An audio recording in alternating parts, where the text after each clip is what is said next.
ਸਾਰਿਆਂ ਨੂੰ ਸਤਿ ਸ਼੍ਰੀ ਅਕਾਲ। ਸਵਾਗਤ ਕਰਦੀ ਹਾਂ ਮੈਂ ਤੁਹਾਡਾ ਆਪਣੇ channel math with Sumanpreet Kaur ਤੇ ਮੈਂ ਆ ਸੁਮਨਪ੍ਰੀਤ ਕੌਰ। ਅੱਜ ਦੀ ਇਸ ਵੀਡੀਓ ਦੇ ਵਿੱਚ ਅਸੀਂ ਕਰਾਂਗੇ ਕੁਝ ਇੰਪੋਰਟੈਂਟ MCQ ਦਾ ਮੌਕ ਟੈਸਟ ਜਿਹੜੇ ਕਿ ਅਲੱਗ-ਅਲੱਗ ਕੰਪੀਟੀਟਿਵ ਐਗਜ਼ਾਮ ਦੇ ਵਿੱਚ ਰਿਪੀਟ ਹੋ ਚੁੱਕੇ ਨੇ।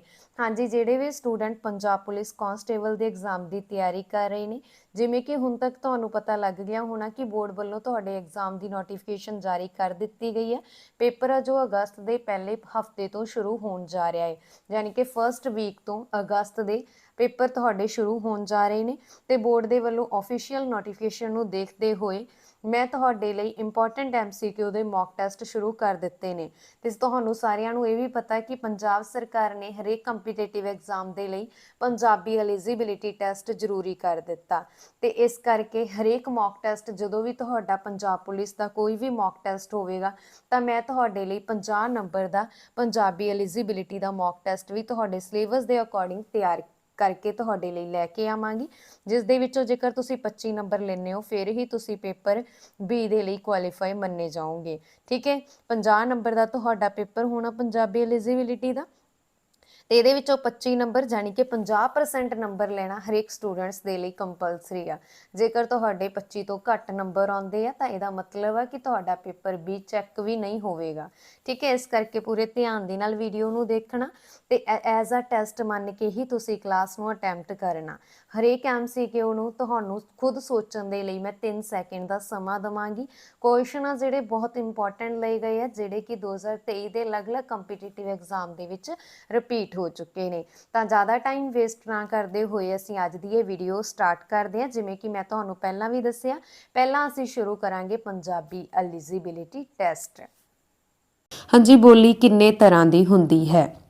ਹਰੇਕ ਸਟੂਡੈਂਟਸ ਨੂੰ ਆਪਣਾ ਪੇਪਰ ਅਟੈਂਪਟ ਕਰਨ ਦੇ ਲਈ ਮੈਂ ਤੁਹਾਨੂੰ 3 ਸੈਕਿੰਡ ਦਵਾਂਗੀ ਤੇ ਤੁਸੀਂ ਲਾਸਟ ਤੇ ਮੈਨੂੰ ਜ਼ਰੂਰ ਦੱਸਣਾ ਕਿ ਤੁਹਾਨੂੰ ਇਸ ਟੈਸਟ ਦੇ ਵਿੱਚੋਂ ਕਿੰਨੇ ਨੰਬਰ ਆਏ, ਕਿਉਂਕਿ 25% ਜੇਕਰ ਤੁਹਾਡੇ ਨੰਬਰ ਇਸ ਦੇ ਵਿੱਚੋਂ ਆਉਂਦੇ ਨੇ, ਜਾਣੀ ਕਿ 25% ਦਾ ਮਤਲਬ ਕੀ ਹੈ 25 ਨੰਬਰ। ਠੀਕ ਹੈ, ਸੌਰੀ 25% ਬੋਲ ਦਿੱਤਾ। ਜੇਕਰ ਤੁਸੀਂ ਇਸ 50 ਨੰਬਰ ਦੇ ਪੇਪਰ ਦੇ ਵਿੱਚੋਂ 25 ਨੰਬਰ ਲੈਣੇ ਹੋ ਫਿਰ ਹੀ ਤੁਹਾਡਾ ਪੇਪਰ B ਕੁਆਲੀਫਾਈ ਮੰਨਿਆ ਜਾਵੇਗਾ। ਤਾਂ ਹੁਣ ਦੇਖੋ ਬੋਲੀ ਕਿੰਨੇ ਤਰ੍ਹਾਂ ਦੀ ਹੁੰਦੀ ਹੈ। ਹਾਂਜੀ, ਬੋਲੀ 2 ਤਰ੍ਹਾਂ ਦੀ ਹੁੰਦੀ ਆ। Option number A is the right answer. ਠੀਕ ਹੈ ਜੀ, ਕਿਹੜੀ? ਇੱਕ ਹੁੰਦੀ ਆ ਲਿਖਤੀ ਬੋਲੀ ਤੇ ਇੱਕ ਹੁੰਦੀ ਆ ਬੋਲਚਾਲ ਦੀ ਬੋਲੀ। ਲਿਖਤੀ ਬੋਲੀ ਨੂੰ ਅਸੀਂ ਟਕਸਾਲੀ ਵੀ ਬੋਲਦੇ ਹਾਂ। ਠੀਕ ਹੈ, ਲਿਖਤੀ ਬੋਲੀ ਉਹ ਹੁੰਦੀ ਆ ਜਿਹਦੇ ਵਿੱਚ ਅਸੀਂ ਆਪਦੇ ਭਾਵਾਂ ਨੂੰ ਲਿਖਦੇ ਹਾਂ। ਜਿਵੇਂ ਹੁਣ ਮੈਂ ਲਿਖ ਕੇ ਤੁਹਾਨੂੰ ਸਮਝਾ ਰਹੀ ਹਾਂ। ਠੀਕ ਹੈ, ਮੈਂ ਲਿਖਤੀ ਬੋਲੀ ਲਿਖਿਆ ਵਾ, ਇਹ ਮੈਂ ਲਿਖਤਾ ਕਿ ਇੱਕ ਲਿਖਤੀ ਬੋਲੀ ਹੁੰਦੀ ਆ ਤੇ ਇੱਕ ਹੁੰਦੀ ਆ ਬੋਲਚਾਲ ਦੀ ਬੋਲੀ। ਬੋਲਚਾਲ ਦੀ ਬੋਲੀ ਜਿਹੜਾ ਮੈਂ ਤੁਹਾਨੂੰ ਬੋਲ ਕੇ ਸਮਝਾਉਂਦੀ ਆ, ਜਿਵੇਂ ਮੈਂ ਪੰਜਾਬੀ ਐਲੀਜੀਬਿਲਿਟੀ ਟੈਸਟ ਵਾਲੀ ਗੱਲ ਉੱਪਰ ਤੁਹਾਨੂੰ ਦੱਸੀ ਆ, ਉਹ ਮੈਂ ਬੋਲ ਕੇ ਦੱਸੀ ਆ ਤੇ ਇਹ ਮੈਂ ਲਿਖ ਕੇ ਦੱਸਤੀ ਕਿ ਬੋਲੀ 2 ਤਰ੍ਹਾਂ ਦੀ ਹੁੰਦੀ ਆ। ਠੀਕ ਹੈ, ਇੱਕ ਹੁੰਦੀ ਲਿਖਤੀ ਬੋਲੀ ਜਿਹਨੂੰ ਅਸੀਂ ਟਕਸਾਲੀ ਬੋਲੀ ਬੋਲਦੇ ਆ। ਠੀਕ ਹੈ, ਇੱਕ ਹੁੰਦੀ ਬੋਲਚਾਲ ਦੀ ਬੋਲੀ ਜਿਹਨੂੰ ਅਸੀਂ ਆਮ ਬੋਲਚਾਲ ਦੀ ਬੋਲੀ ਵੀ ਬੋਲ ਦਿੰਦੇ ਆ, ਜਿਹਦੇ ਵਿੱਚ ਅਸੀਂ ਆਪਦੇ ਭਾਵ ਬੋਲ ਕੇ ਸਮਝਾਉਂਦੇ ਆ, ਇੱਕ 'ਚ ਅਸੀਂ ਲਿਖ ਕੇ ਸਮਝਾ ਦਿੰਦੇ ਆ। ਤਾਂ ਬੋਲੀ 2 ਤਰ੍ਹਾਂ ਦੀ ਹੁੰਦੀ ਆ। ਅਗਲਾ ਪ੍ਰਸ਼ਨ ਆ, ਭਾਰਤੀ ਸੰਵਿਧਾਨ ਵਿੱਚ ਕਿੰਨੀਆਂ ਬੋਲੀਆਂ ਪ੍ਰਚਲਿਤ ਹਨ? ਹਾਂਜੀ, ਭਾਰਤੀ ਸੰਵਿਧਾਨ ਦੇ ਵਿੱਚ ਕਿੰਨੀਆਂ ਬੋਲੀਆਂ ਨੂੰ ਮਾਨਤਾ ਪ੍ਰਾਪਤ ਹੈ? ਤਾਂ ਇਸ ਦਾ ਰਾਈਟ ਆਨਸਰ ਹੈ ਜੀ। ਜਲਦੀ ਨਾਲ ਆਪਣੇ ਆਨਸਰ ਕਮੈਂਟ ਬਾਕਸ ਦੇ ਵਿੱਚ ਲਿਖੋ ਜਾਂ ਫਿਰ ਕਾਪੀ ਪੈਨ ਉਠਾ ਲਓ ਤੇ ਫਿਰ ਮੇਰੇ ਨਾਲ ਮੈਚ ਕਰਦੇ ਜਾਣਾ। ਠੀਕ ਹੈ, ਤਾਂ ਜੋ ਤੁਸੀਂ ਮੈਨੂੰ ਲਾਸਟ ਤੇ ਦੱਸ ਸਕੋ ਕਿ ਤੁਹਾਡੇ ਕਿੰਨੇ ਨੰਬਰ ਸਹੀ ਗਏ ਆ। ਭਾਰਤੀ ਸੰਵਿਧਾਨ ਵਿੱਚ ਕਿੰਨੀਆਂ ਬੋਲੀਆਂ ਪ੍ਰਚਲਿਤ ਹਨ? 22 ਬੋਲੀਆਂ ਨੂੰ ਮਾਨਤਾ ਪ੍ਰਾਪਤ ਆ ਭਾਰਤੀ ਸੰਵਿਧਾਨ ਦੇ ਵਿੱਚ। ਤੇ ਭਾਸ਼ਾਵਾਂ ਸੰਬੰਧੀ ਭਾਰਤੀ ਸੰਵਿਧਾਨ ਵਿੱਚ ਕਿਹੜੀ ਅਨੁਸੂਚੀ ਆ? 8ਵੀਂ ਅਨੁਸੂਚੀ ਦੇ ਵਿੱਚ ਸਾਨੂੰ ਭਾਸ਼ਾਵਾਂ ਸੰਬੰਧੀ ਜਾਣਕਾਰੀ ਮਿਲਦੀ ਆ। ਕਿਹੜੀ ਸੂਚੀ ਦੇ ਵਿੱਚ? 8ਵੀਂ ਅਨੁਸੂਚੀ ਦੇ ਵਿੱਚ। ਠੀਕ ਹੈ, ਇਸ ਗੱਲ ਦਾ ਤੁਸੀਂ ਧਿਆਨ ਰੱਖਣਾ। ਅਗਲਾ ਪ੍ਰਸ਼ਨ ਆ, ਗੁਰਮੁਖੀ ਲਿਪੀ ਵਿੱਚ ਕੁੱਲ ਕਿੰਨੀਆਂ ਲਗਾ ਮਾਤਰਾ ਹਨ? ਹਾਂਜੀ, ਗੁਰਮੁਖੀ ਲਿਪੀ ਦੇ ਵਿੱਚ ਕੁੱਲ ਕਿੰਨੀਆਂ ਲਗਾ ਮਾਤਰਾ ਨੇ? ਕਿਹੜੀਆਂ ਲਗਾ ਹੁੰਦੀਆਂ? ਪਹਿਲਾਂ ਦੇਖੋ, ਇੱਕ ਤਾਂ ਹੁੰਦੀ ਮੁਕਤਾ ਜਿਹਨੂੰ ਕੋਈ ਵੀ ਲਗਾ ਨਹੀਂ ਲੱਗੀ ਹੁੰਦੀ। ਠੀਕ ਹੈ, ਮੁਕਤਾ, ਕੰਨਾ, ਫਿਰ ਔਂਕੜ, ਦੁਲੈਂਕੜ, ਕੰਨਾ ਤਾਂ ਹੋ ਗਿਆ, ਵਿਹਾਰੀ, ਸਿਹਾਰੀ। ਠੀਕ ਹੈ, ਹੌੜਾ, ਕਨੌੜਾ ਤੇ ਲਾਮਾ, ਦੁਲਾਮਾ, ਇਹ ਸਾਰੀਆਂ ਲਗਾ ਮਾਤਰਾ ਹੁੰਦੀਆਂ ਜਿਹੜੀਆਂ ਕਿ 10 ਹੁੰਦੀਆਂ ਨੇ। ਠੀਕ ਹੈ, ਕਿੰਨੀਆਂ ਹੁੰਦੀਆਂ? 10। Option B is the right answer ਹੈ। ਮੈਂ ਤੁਹਾਨੂੰ ਬਹੁਤ ਵਾਰ ਕਰਵਾ ਚੁੱਕੀ ਹਾਂ ਕਿ ਗੁਰਮੁਖੀ ਲਿਪੀ ਦੇ ਵਿੱਚ 10 ਲਗਾ ਮਾਤਰਾ ਹੁੰਦੀਆਂ ਨੇ। ਪਰ ਜੇਕਰ ਤੁਹਾਨੂੰ ਲਗਾਖਰ ਪੁੱਛ ਲਿਆ ਜਾਣ ਤਾਂ ਲਗਾਖਰ ਕਿਹੜੇ ਹੁੰਦੇ ਆ? ਬਿੰਦੀ, ਟਿੱਪੀ ਅਤੇ ਅੱਧਕ। ਇਸ ਗੱਲ ਦਾ ਧਿਆਨ ਰੱਖਣਾ। ਅੱਗੇ, ਗੁਰਮੁਖੀ ਲਿਪੀ ਦੇ ਕਿੰਨੇ ਵਰਨ ਹਨ? ਦੇਖੋ, ਵਰਨ ਤੇ ਵਰਗ ਦੇ ਵਿੱਚ ਬਹੁਤ ਫਰਕ ਆ, ਇਸ ਗੱਲ ਨੂੰ ਧਿਆਨ 'ਚ ਰੱਖਣਾ। ਇੱਥੇ ਤੁਹਾਨੂੰ ਐਗਜ਼ਾਮੀਨਰ ਪਜ਼ਲ ਕਰ ਸਕਦਾ, ਉਹ ਇਹ ਵੀ ਪੁੱਛ ਸਕਦਾ ਕਿ ਗੁਰਮੁਖੀ ਲਿਪੀ ਦੇ ਕਿੰਨੇ ਵਰਗ ਹੁੰਦੇ ਹਨ ਤਾਂ ਉਹਨੇ ਇੱਥੇ ਲਿਖਿਆ ਵਰਣ। ਠੀਕ ਹੈ, ਹੁਣ ਵਰਗ ਦੀ ਗੱਲ ਕਰੀਏ ਤਾਂ ਉਨੀ ਦੇਰ ਤੁਸੀਂ ਇਸ ਦਾ ਆਨਸਰ ਸੋਚੋ ਤੇ ਮੈਂ ਤੁਹਾਨੂੰ ਦੱਸ ਦਿੰਨੀ ਆ। ਇੱਕ ਹੁੰਦਾ ਮੁੱਖ ਵਰਗ, ਮੁੱਖ ਵਰਗ ਦੇ ਵਿੱਚ ਆ ਜਾਂਦੀ ਆ ਊੜੇ ਵਾਲੀ ਲਾਈਨ। ਠੀਕ ਹੈ, ਇਹ ਹੁੰਦਾ ਮੁੱਖ ਵਰਗ। ਫਿਰ ਹੁੰਦਾ ਕੱਕਾ ਵਰਗ, ਕੱਕਾ ਵਰਗ 'ਚ ਕੱਕੇ ਵਾਲੀ ਲਾਈਨ ਆ ਜਾਂਦੀ ਆ। ਉਸ ਤੋਂ ਬਾਅਦ ਕੱਕੇ ਤੋਂ ਬਾਅਦ ਹੁੰਦੀ ਹੈ ਚਿੱਚੇ ਵਾਲੀ ਲਾਈਨ, ਇਹਨੂੰ ਅਸੀਂ ਬੋਲ ਦਿੰਦੇ ਹਾਂ ਚਿੱਚਾ ਵਰਗ। ਠੀਕ ਹੈ, ਫਿਰ ਆਉਂਦੀ ਹੈ ਟੈਂਕੇ ਵਾਲੀ ਲਾਈਨ, ਇਹਨੂੰ ਅਸੀਂ ਬੋਲ ਦਿੰਦੇ ਹਾਂ ਟੈਂਕਾ ਵਰਗ। ਫਿਰ ਆਉਂਦੀ ਹੈ ਤੱਤੇ ਵਾਲੀ ਲਾਈਨ, ਇਹਨੂੰ ਅਸੀਂ ਬੋਲ ਦਿੰਦੇ ਹਾਂ ਤੱਤਾ ਵਰਗ। ਉਸ ਤੋਂ ਬਾਅਦ ਹੁੰਦੀ ਹੈ ਪੱਪੇ ਵਾਲੀ ਲਾਈਨ, ਇਹਨੂੰ ਅਸੀਂ ਬੋਲ ਦਿੰਦੇ ਹਾਂ ਪੱਪਾ ਵਰਗ। ਉਸ ਤੋਂ ਬਾਅਦ ਹੁੰਦੀ ਹੈ ਜਈਏ ਵਾਲੀ ਲਾਈਨ, ਇਹਨੂੰ ਅਸੀਂ ਬੋਲ ਦਿੰਦੇ ਹਾਂ ਜਈਆ ਵਰਗ। ਠੀਕ ਹੈ ਜੀ, ਕਿਹੜਾ ਵਰਗ? ਜਈਆ ਵਰਗ। ਅਤੇ ਉਸ ਤੋਂ ਬਾਅਦ ਆਉਂਦੀ ਹੈ ਬਿੰਦੀਆਂ ਵਾਲੀ ਲਾਈਨ, ਸੱਸੇ ਪੈਰ ਬਿੰਦੀ, ਖੱਖੇ ਪੈਰ ਬਿੰਦੀ, ਜਿਹੜੇ ਅਸੀਂ ਬਾਅਦ 'ਚ ਅੱਖਰ ਲਏ ਆ। ਇਹ ਨਵੇਂ ਅੱਖਰ ਐਡ ਕੀਤੇ ਸੀ ਨਾ 5, ਆਪਾਂ ਨਵੀਨ ਵਰਗ ਬੋਲ ਦਿੰਦੇ ਆ ਇਹਨੂੰ। ਠੀਕ ਹੈ, 6 ਅੱਖਰ ਲਏ ਸੀ ਨਵੇਂ ਬਿੰਦੀ ਵਾਲੇ, ਕਿਹੜੇ ਕਿਹੜੇ? ਸੱਸੇ ਪੈਰ ਬਿੰਦੀ, ਖੱਖੇ ਪੈਰ ਬਿੰਦੀ, ਗੱਗੇ ਪੈਰ ਬਿੰਦੀ, ਠੀਕ ਹੈ, ਜੱਜੇ ਪੈਰ ਬਿੰਦੀ, ਲੱਲੇ ਪੈਰ ਬਿੰਦੀ, ਫੱਫੇ ਪੈਰ ਬਿੰਦੀ। 6 ਅੱਖਰ ਲਏ ਸੀਗੇ ਇਹ, ਅਤੇ ਇਹ ਨਵੇਂ ਸੀਗੇ। ਪਹਿਲਾਂ 35 ਅੱਖਰ ਸੀਗੇ, ਹੁਣ 41 ਹੋ ਗਏ ਇਹਨਾਂ 6 ਕਰਕੇ। ਤਾਂ ਗੁਰਮੁਖੀ ਲਿਪੀ ਦੇ ਕਿੰਨੇ ਵਰਣ ਆ? ਕਿੰਨੇ ਵਰਣ ਆ? 41 ਵਰਣ ਆ ਗੁਰਮੁਖੀ ਲਿਪੀ ਦੇ ਵਿੱਚ। ਪਹਿਲਾਂ 35 ਸੀਗੇ, ਫਿਰ 6 ਨਵੇਂ ਲੈਣ ਕਰਕੇ ਕਿੰਨੇ ਹੋ ਗਏ? 6 ਨਵੇਂ ਲੈਣ ਕਰਕੇ ਕਿੰਨੇ ਹੋ ਗਏ? 41 ਹੋ ਗਏ। ਠੀਕ ਹੈ, 35 + 6 41। ਹੁਣ ਐਟ ਪ੍ਰੈਜ਼ੈਂਟ 41 ਆ। ਹੁਣ ਇੱਥੇ ਕੁਛ ਵੀ ਨਹੀਂ ਲਿਖਿਆ ਕਿ ਵਰਤਮਾਨ ਸਮੇਂ ਦੀ ਗੱਲ ਹੋ ਰਹੀ ਆ ਕਿ ਪਹਿਲਾਂ ਦੀ। ਜੇ ਉਹ ਤੁਹਾਨੂੰ ਇਹ ਪੁੱਛਣ ਕਿ ਪਹਿਲਾਂ ਗੁਰਮੁਖੀ ਲਿਪੀ ਦੇ ਕਿੰਨੇ ਵਰਣ ਸੀ, ਫਿਰ 35। ਹੁਣ ਉਹਨੇ ਕੁਛ ਵੀ ਨਹੀਂ ਲਿਖਿਆ, ਦੈਟ ਮੀਨਸ ਅਸੀਂ ਹੁਣ ਵਾਲਾ ਦੱਸਾਂਗੇ ਕਿ ਹੁਣ 41 ਅੱਖਰ ਆ। ਤੇ ਜੇ ਇੱਥੇ ਵਰਗ ਪੁੱਛ ਲਿਆ ਜਾਵੇ ਤਾਂ ਵਰਗ ਮੈਂ ਤੁਹਾਡੇ ਸਾਹਮਣੇ ਲਿਖ ਦਿੱਤੇ ਆ, ਊੜਾ ਵਰਗ, ਕੱਕਾ ਵਰਗ, ਚਿੱਚਾ ਵਰਗ, ਟੈਂਕਾ ਵਰਗ। ਤਾਂ ਇਹ 8 ਵਰਗ ਆ। ਠੀਕ ਹੈ, ਟੋਟਲ। ਇਸ ਗੱਲ ਦਾ ਤੁਸੀਂ ਧਿਆਨ ਰੱਖਣਾ ਤੇ ਇਸ ਦਾ ਰਾਈਟ ਆਨਸਰ ਹੈ ਆਪਸ਼ਨ ਡੀ। ਅਗਲਾ ਪ੍ਰਸ਼ਨ, ਪੰਜਾਬੀ ਵਿੱਚ ਸਵਰ ਅੱਖਰਾਂ ਦੀ ਗਿਣਤੀ ਹੈ। ਹਾਂਜੀ, ਪੰਜਾਬੀ ਦੇ ਵਿੱਚ ਸਵਰ, ਪਹਿਲਾਂ ਤਾਂ ਸਵਰ, ਪੰਜਾਬੀ ਦੇ ਜਿਹੜੇ ਅੱਖਰ ਆ ਨਾ, ਜੋ ਵਰਣ ਆ, ਉਹ 2 ਭਾਗਾਂ ਦੇ ਵਿੱਚ ਵੰਡੇ ਹੋਏ ਆ। ਕਿਹੜੇ ਕਿਹੜੇ? ਸਵਰ ਅਤੇ ਵਿਅੰਜਨ। ਸਵਰ ਕਿਹੜੇ ਹੁੰਦੇ ਆ? ਜਿਨ੍ਹਾਂ ਨੂੰ ਬੋਲਣ ਲਈ ਸਾਡੇ ਸਰੀਰ ਦਾ ਕੋਈ ਵੀ ਅੰਗ ਰੁਕਾਵਟ ਨਹੀਂ ਪਾਉਂਦਾ, ਨਾ ਜੀਭ ਪਾਉਂਦੀ ਆ, ਨਾ ਦੰਦ ਪਾਉਂਦੇ ਆ। ਠੀਕ ਹੈ, ਇੱਦਾਂ ਦਾ, ਨਾ ਬੁੱਲ ਪਾਉਂਦੇ ਆ। ਜਿਵੇਂ ਮੈਂ ਪੱਪਾ, ਫੱਫਾ, ਬੱਬਾ ਬੋਲਾਂ, ਇਹ ਲਾਈਨ ਜਦੋਂ ਮੈਂ ਬੋਲਦੀ ਆ, ਮੇਰੇ ਬੁੱਲ ਆ ਜਿਹੜੇ ਅੰਦਰਲੀ ਹਵਾ ਨੂੰ ਰੋਕਦੇ ਆ, ਬੁੱਲ ਆਪਸ 'ਚ ਜੁੜ ਜਾਂਦੇ ਆ। ਪਰ ਸਵਰ ਕੀ ਹੁੰਦੇ ਆ? ਸਵਰ ਉਹ ਹੁੰਦੇ ਆ ਜਿਨ੍ਹਾਂ ਨੂੰ ਬੋਲਦੇ ਸਮੇਂ ਸਾਡੇ ਸਰੀਰ ਦਾ ਕੋਈ ਵੀ ਅੰਗ ਰੁਕਾਵਟ ਨਹੀਂ ਪਾਉਂਦਾ, ਹਵਾ ਡਾਇਰੈਕਟ ਅੰਦਰੋਂ ਬਾਹਰ ਨਿਕਲਦੀ ਆ, ਤੇ ਇਹ ਹੁੰਦੇ ਆ ਸਵਰ। ਠੀਕ ਹੈ, 3 ਹੁੰਦੇ ਆ, ਇਹ ਊੜਾ, ਆੜਾ, ਈੜੀ। ਤੇ ਉਸ ਤੋਂ ਬਾਅਦ ਜਿੰਨੇ ਵੀ ਬਣਦੇ ਆ ਉਹ ਹੈਗੇ ਆ ਵਿਅੰਜਨ। ਇਹਨਾਂ ਨੂੰ ਬੋਲਦੇ ਸਮੇਂ ਸਾਡੇ ਸਰੀਰ ਦਾ ਕੋਈ ਨਾ ਕੋਈ ਅੰਗ ਰੁਕਾਵਟ ਪਾਉਂਦਾ। ਠੀਕ ਹੈ, ਜਿਵੇਂ ਕੱਕਾ, ਖੱਖਾ, ਗੱਗਾ ਲੈ ਲਈਏ, ਇਹਦੇ ਲਈ ਸਾਡੀ ਜੀਭ ਉੱਪਰੋਂ ਫੁੱਲ ਜਾਂਦੀ ਆ, ਵਿਚਾਲੇ ਸੈਂਟਰ ਦੇ ਵਿੱਚੋਂ ਜਾ ਕੇ ਫੁੱਲ ਜਾਂਦੀ। ਪਿਛਲਾ ਹਿੱਸਾ ਨਾ ਜੀਭ ਦਾ, ਉਹ ਫੁੱਲਦਾ, ਥੋੜ੍ਹਾ ਜਿਹਾ ਤਾਲੂ ਨਾਲ ਲੱਗਣ ਤੱਕ ਜਾਂਦਾ। ਕੱਕਾ, ਖੱਖਾ, ਗੱਗਾ, ਘੱਗਾ, ਨਈਆਂ। ਠੀਕ ਹੈ, ਐਂ ਆਪਾਂ ਗੱਲ ਕਰਦੇ ਹਾਂ। ਤਾਂ ਅਗਲਾ ਪ੍ਰਸ਼ਨ, ਕਮਰਾ ਸ਼ਬਦ ਨਾਮ ਦੀ ਕਿਹੜੀ ਕਿਸਮ ਹੈ? ਹਾਂਜੀ, ਨਾਮ 5 ਤਰ੍ਹਾਂ ਦੇ ਹੁੰਦੇ ਆ। ਠੀਕ ਹੈ, ਕਿਹੜੇ ਕਿਹੜੇ ਹੁੰਦੇ ਆ? ਆਮ ਨਾਮ, ਖਾਸ ਨਾਮ, ਵਸਤੂਵਾਚਕ ਨਾਮ, ਭਾਵਵਾਚਕ ਨਾਮ। ਠੀਕ ਹੈ, ਇਹ 5 ਤਰ੍ਹਾਂ ਦੇ ਹੁੰਦੇ ਆ ਜਿਹੜੇ ਨਾਮ ਹੁੰਦੇ ਆ। ਤੇ ਜਿਹੜੇ ਨਾਮ 5 ਤਰ੍ਹਾਂ ਦੇ ਹੁੰਦੇ ਆ, ਤੇ ਕਮਰੇ ਦੀ ਵੀ ਪੁੱਛਿਆ ਵੀ ਕਮਰਾ ਕਿਹੜੀ ਕਿਸਮ ਆ, ਤਾਂ ਕਮਰਾ ਤਾਂ ਇੱਕ ਆਮ ਨਾਮ ਆ ਨਾ, ਕੋਈ ਵਸਤੂ ਨਹੀਂ ਗੀ। ਵਸਤੂ ਹੁੰਦਾ ਵਾ ਸੋਨਾ। ਭਾਵਵਾਚਕ ਕਿਹੜੇ ਹੁੰਦੇ ਆ? ਖੁਸ਼ੀ, ਗਮੀ, ਹੈਰਾਨੀ, ਕੋਈ ਦੁਖੀ ਹੁੰਦਾ, ਜਿਹੜੀ ਚੀਜ਼ ਨੂੰ ਅਸੀਂ ਦੇਖ ਨਾ ਸਕਦੇ ਹੋਈਏ, ਕੇਵਲ ਮਹਿਸੂਸ ਕਰ ਸਕਦੇ ਹੋ, ਉਹਨੂੰ ਭਾਵਵਾਚਕ ਕਹਿੰਦੇ ਆ। ਵਸਤੂਵਾਚਕ ਦੇ ਵਿੱਚ ਆ ਜਾਂਦਾ ਸੋਨਾ, ਘਿਓ, ਹਲਦੀ, ਇਹ ਸਾਰੀਆਂ ਵਸਤੂਆਂ। ਖਾਸ ਨਾਮ, ਕੋਈ ਖਾਸ ਨਾਮ ਜਿਹੜਾ ਹੁੰਦਾ ਵਾ, ਜਿਵੇਂ ਜਲੰਧਰ ਹੋ ਗਿਆ, ਇੱਕ ਖਾਸ ਨਾਮ ਆ। ਠੀਕ ਹੈ, ਸ਼ਹੀਦ ਭਗਤ ਸਿੰਘ ਹੋ ਗਿਆ, ਇਹ ਇੱਕ ਖਾਸ ਨਾਮ ਆ। ਕਮਰਾ ਸ਼ਬਦ ਨਾਮ ਦੀ ਕਿਸਮ ਆ ਆਮ ਨਾਮ। Option A is the right answer. ਅਗਲਾ ਪ੍ਰਸ਼ਨ, ਜੋ ਨਾਮ ਉਹਨਾਂ ਚੀਜ਼ਾਂ ਦਾ ਜਾਂ ਭਾਵਾਂ ਲਈ ਵਰਤੇ ਜਾਣ ਜਿਨ੍ਹਾਂ ਦਾ ਸਰੀਰ ਜਾਂ ਆਕਾਰ ਨਾ ਹੋਵੇ, ਉਹਨਾਂ ਨੂੰ ਕੀ ਬੋਲਦੇ ਨੇ? ਖਾਸ ਨਾਮ। Option D is the right answer. ਹਾਂਜੀ, ਅਗਲਾ ਪ੍ਰਸ਼ਨ, ਹੇਠ ਲਿਖੇ ਸ਼ਬਦਾਂ ਵਿੱਚੋਂ ਕਿਰਿਆ ਚੁਣੋ। ਹਾਂਜੀ, ਜਿਵੇਂ ਕਿਰਿਆ ਚੁਣੋ ਦਾ ਮਤਲਬ ਆ ਕਿ ਜਿਵੇਂ ਮੈਂ ਤੁਹਾਨੂੰ ਬੋਲਾਂ ਕਿ ਰਾਮ ਸੁੱਤਾ ਪਿਆ ਹੈ, ਜਾਂ ਫਿਰ ਆਪਾਂ ਬੋਲੀਏ ਕਿ ਉਹ ਚਾਹ ਪੀਂਦਾ ਹੈ, ਤਾਂ ਪੀਂਦਾ ਕੀ ਹੋ ਗਿਆ? ਕਿਰਿਆ। ਹੇਠ ਲਿਖੀਆਂ ਸ਼ਬਦਾਂ ਵਿੱਚੋਂ ਕਿਰਿਆ ਚੁਣੋ। ਕਿਰਿਆ ਹੈਗੀ ਆ ਹੱਸਦੇ, ਖੇਡਦੇ, ਨੱਚਦੇ। Option D is the right answer. ਅਗਲਾ ਪ੍ਰਸ਼ਨ, ਜਿਸ ਵਾਕ ਵਿੱਚ ਕਰਮ ਨਾ ਹੋਵੇ, ਕੇਵਲ ਕਰਤਾ ਹੀ ਹੋਵੇ, ਉੱਥੇ ਕਿਹੜੀ ਕਿਰਿਆ ਹੋਵੇਗੀ? ਹਾਂਜੀ, ਜਿਹੜੇ ਵਾਕ ਦੇ ਵਿੱਚ ਕਰਮ ਨਾ ਹੋਵੇ, ਕੇਵਲ ਕਰਤਾ ਹੋਵੇ, ਜਿਵੇਂ ਰਾਮ ਸੁੱਤਾ ਹੈ, ਮੈਂ ਇੱਥੇ ਲਿਖਤਾ ਰਾਮ ਸੁੱਤਾ ਹੈ। ਹੁਣ ਕੀ ਆ, ਇਹਦੇ ਵਿੱਚ ਕਰਮ ਨੀਗਾ, ਕੇਵਲ ਕਰਤਾ ਵਾ। ਕਰਤਾ ਕੌਣ ਆ? ਰਾਮ ਸੁੱਤਾ। ਠੀਕ ਹੈ, ਤੇ ਪਰ ਕਰਮ ਨੀਗਾ। ਜਿਸ ਵਾਕ ਵਿੱਚ ਕਰਮ ਨਾ ਹੋਵੇ, ਕੇਵਲ ਕਰਤਾ ਹੋਵੇ, ਉੱਥੇ ਅਸੀਂ ਅਕਰਮਕ ਕਿਰਿਆ ਬੋਲਦੇ ਹਾਂ। ਤਾਂ ਆਪਸ਼ਨ ਬੀ ਇੱਥੇ ਰਾਈਟ ਆਨਸਰ ਹੈ। ਅਗਲਾ ਪ੍ਰਸ਼ਨ ਆ, ਵਿਸ਼ੇਸ਼ਣ ਕਿੰਨੇ ਤਰ੍ਹਾਂ ਦੇ ਹੁੰਦੇ ਹਨ? ਹਾਂਜੀ, ਵਿਸ਼ੇਸ਼ਣ ਕਿੰਨੀ ਤਰ੍ਹਾਂ ਦੇ ਹੁੰਦੇ ਆ? 5 ਤਰ੍ਹਾਂ ਦੇ ਹੁੰਦੇ ਆ। ਵਿਸ਼ੇਸ਼ਣ ਦਾ ਮਤਲਬ ਹੁੰਦਾ ਕਿਸੇ ਦੀ ਵਿਸ਼ੇਸ਼ਤਾ ਦੱਸਣੀ। ਜਿਵੇਂ ਮੈਂ ਤੁਹਾਨੂੰ ਬੋਲਾਂ ਕਿ ਉਹ ਲੜਕੀ ਬਹੁਤ ਹੁਸ਼ਿਆਰ ਹੈ, ਮਤਲਬ ਮੈਂ ਕਿਸੇ ਲੜਕੀ ਦੀ ਤੁਹਾਨੂੰ ਵਿਸ਼ੇਸ਼ਤਾ ਦੱਸ ਰਹੀ ਹਾਂ। ਜਾਂ ਉਹ ਕਾਲਾ ਹੈ ਤਾਂ ਮਤਲਬ ਮੈਂ ਉਹਦੀ ਵਿਸ਼ੇਸ਼ਤਾ ਦੱਸ ਰਹੀ ਹਾਂ ਕਿ ਉਸਦਾ ਰੰਗ ਕਾਲਾ ਹੈ। ਜਾਂ ਮੈਂ ਤਾਂ ਕਹਾਂ ਕਿ ਉਸਦੀ ਪੱਗ ਦਾ ਰੰਗ ਲਾਲ ਹੈ, ਮਤਲਬ ਮੈਂ ਪੱਗ ਦੀ ਵਿਸ਼ੇਸ਼ਤਾ ਦੱਸ ਰਹੀ ਹਾਂ ਕਿ ਪੱਗ ਲਾਲ ਹੈ। ਠੀਕ ਹੈ। ਅਗਲਾ ਪ੍ਰਸ਼ਨ, ਨਾਮ ਜਾਂ ਪੜਨਾਮ ਦੀ ਗਿਣਤੀ ਦੱਸਣ ਵਾਲੇ ਕਿਹੜੇ ਵਿਸ਼ੇਸ਼ਣ ਹੁੰਦੇ ਹਨ? ਹਾਂਜੀ, ਜਿਹੜੇ ਨਾਮ ਜਾਂ ਪੜਨਾਮ ਦੀ ਗਿਣਤੀ ਦੱਸਣ ਉਹ ਕਿਹੜੇ ਵਿਸ਼ੇਸ਼ਣ ਹੁੰਦੇ ਆ? ਗਿਣਤੀ ਦੱਸਣ ਵਾਲੇ ਨੂੰ ਅਸੀਂ ਬੋਲਦੇ ਹਾਂ ਜੀ ਸੰਖਿਅਕ ਵਾਚਕ ਵਿਸ਼ੇਸ਼ਣ।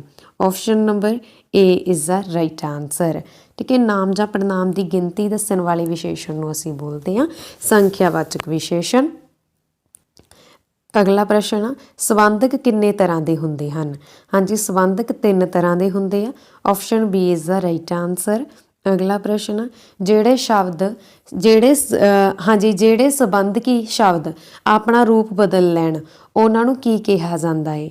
ਹਾਂਜੀ, ਜਿਹੜੇ ਸੰਬੰਧਕੀ ਸ਼ਬਦ ਆਪਣਾ ਰੂਪ ਬਦਲ ਲੈਣ ਉਹਨਾਂ ਨੂੰ ਅਸੀਂ ਆਪੂਰਨ ਕਹਿੰਦੇ ਆ। Option C is the right answer. ਠੀਕ ਹੈ ਜੀ, ਜਿਹੜੇ ਸੰਬੰਧਕੀ ਸ਼ਬਦ ਆ ਆਪਣਾ ਰੂਪ ਬਦਲ ਲੈਂਦੇ ਆ ਉਹਨਾਂ ਨੂੰ ਅਸੀਂ ਆਪੂਰਨ ਬੋਲਦੇ ਹਾਂ। ਅਗਲਾ ਪ੍ਰਸ਼ਨ, ਲਿੰਗ ਕਿੰਨੇ ਤਰ੍ਹਾਂ ਦੇ ਹੁੰਦੇ ਹਨ? ਹਾਂਜੀ, ਲਿੰਗ 2 ਤਰ੍ਹਾਂ ਦੇ ਹੁੰਦੇ ਆ, ਇੱਕ ਇਸਤਰੀ ਲਿੰਗ ਤੇ ਦੂਜਾ ਪੁੱਲਿੰਗ। Option A is the right answer. ਅਗਲਾ ਪ੍ਰਸ਼ਨ, ਰਾਗ ਸ਼ਬਦ ਦਾ ਇਸਤਰੀ ਲਿੰਗ ਚੁਣੋ। ਹਾਂਜੀ, ਰਾਗ ਸ਼ਬਦ ਦਾ ਇਸਤਰੀ ਲਿੰਗ ਚੁਣਨਾ ਤਾਂ ਰਾਗ ਦਾ ਇਸਤਰੀ ਲਿੰਗ ਹੋਊਗਾ ਰਾਗਨੀ। Option C is the right answer. ਅਗਲਾ ਪ੍ਰਸ਼ਨ ਆ ਜੀ, ਇਸਤਰੀ ਲਿੰਗ ਚੁਣਨਾ ਇਹਨਾਂ ਵਿੱਚੋਂ ਕਿਹੜਾ ਵਾ? ਗੱਭਰੂ, ਮੱਛੀ, ਹਾਰ ਜਾਂ ਪੂਰਵਨ। ਤਾਂ ਰਾਈਟ ਆਨਸਰ ਹੈ ਜੀ ਮੱਛੀ। Option B is the right answer ਹੈ। ਅਗਲਾ ਪ੍ਰਸ਼ਨ, ਅੱਖ ਸ਼ਬਦ ਦਾ ਬਹੁਵਚਨ ਚੁਣੋ।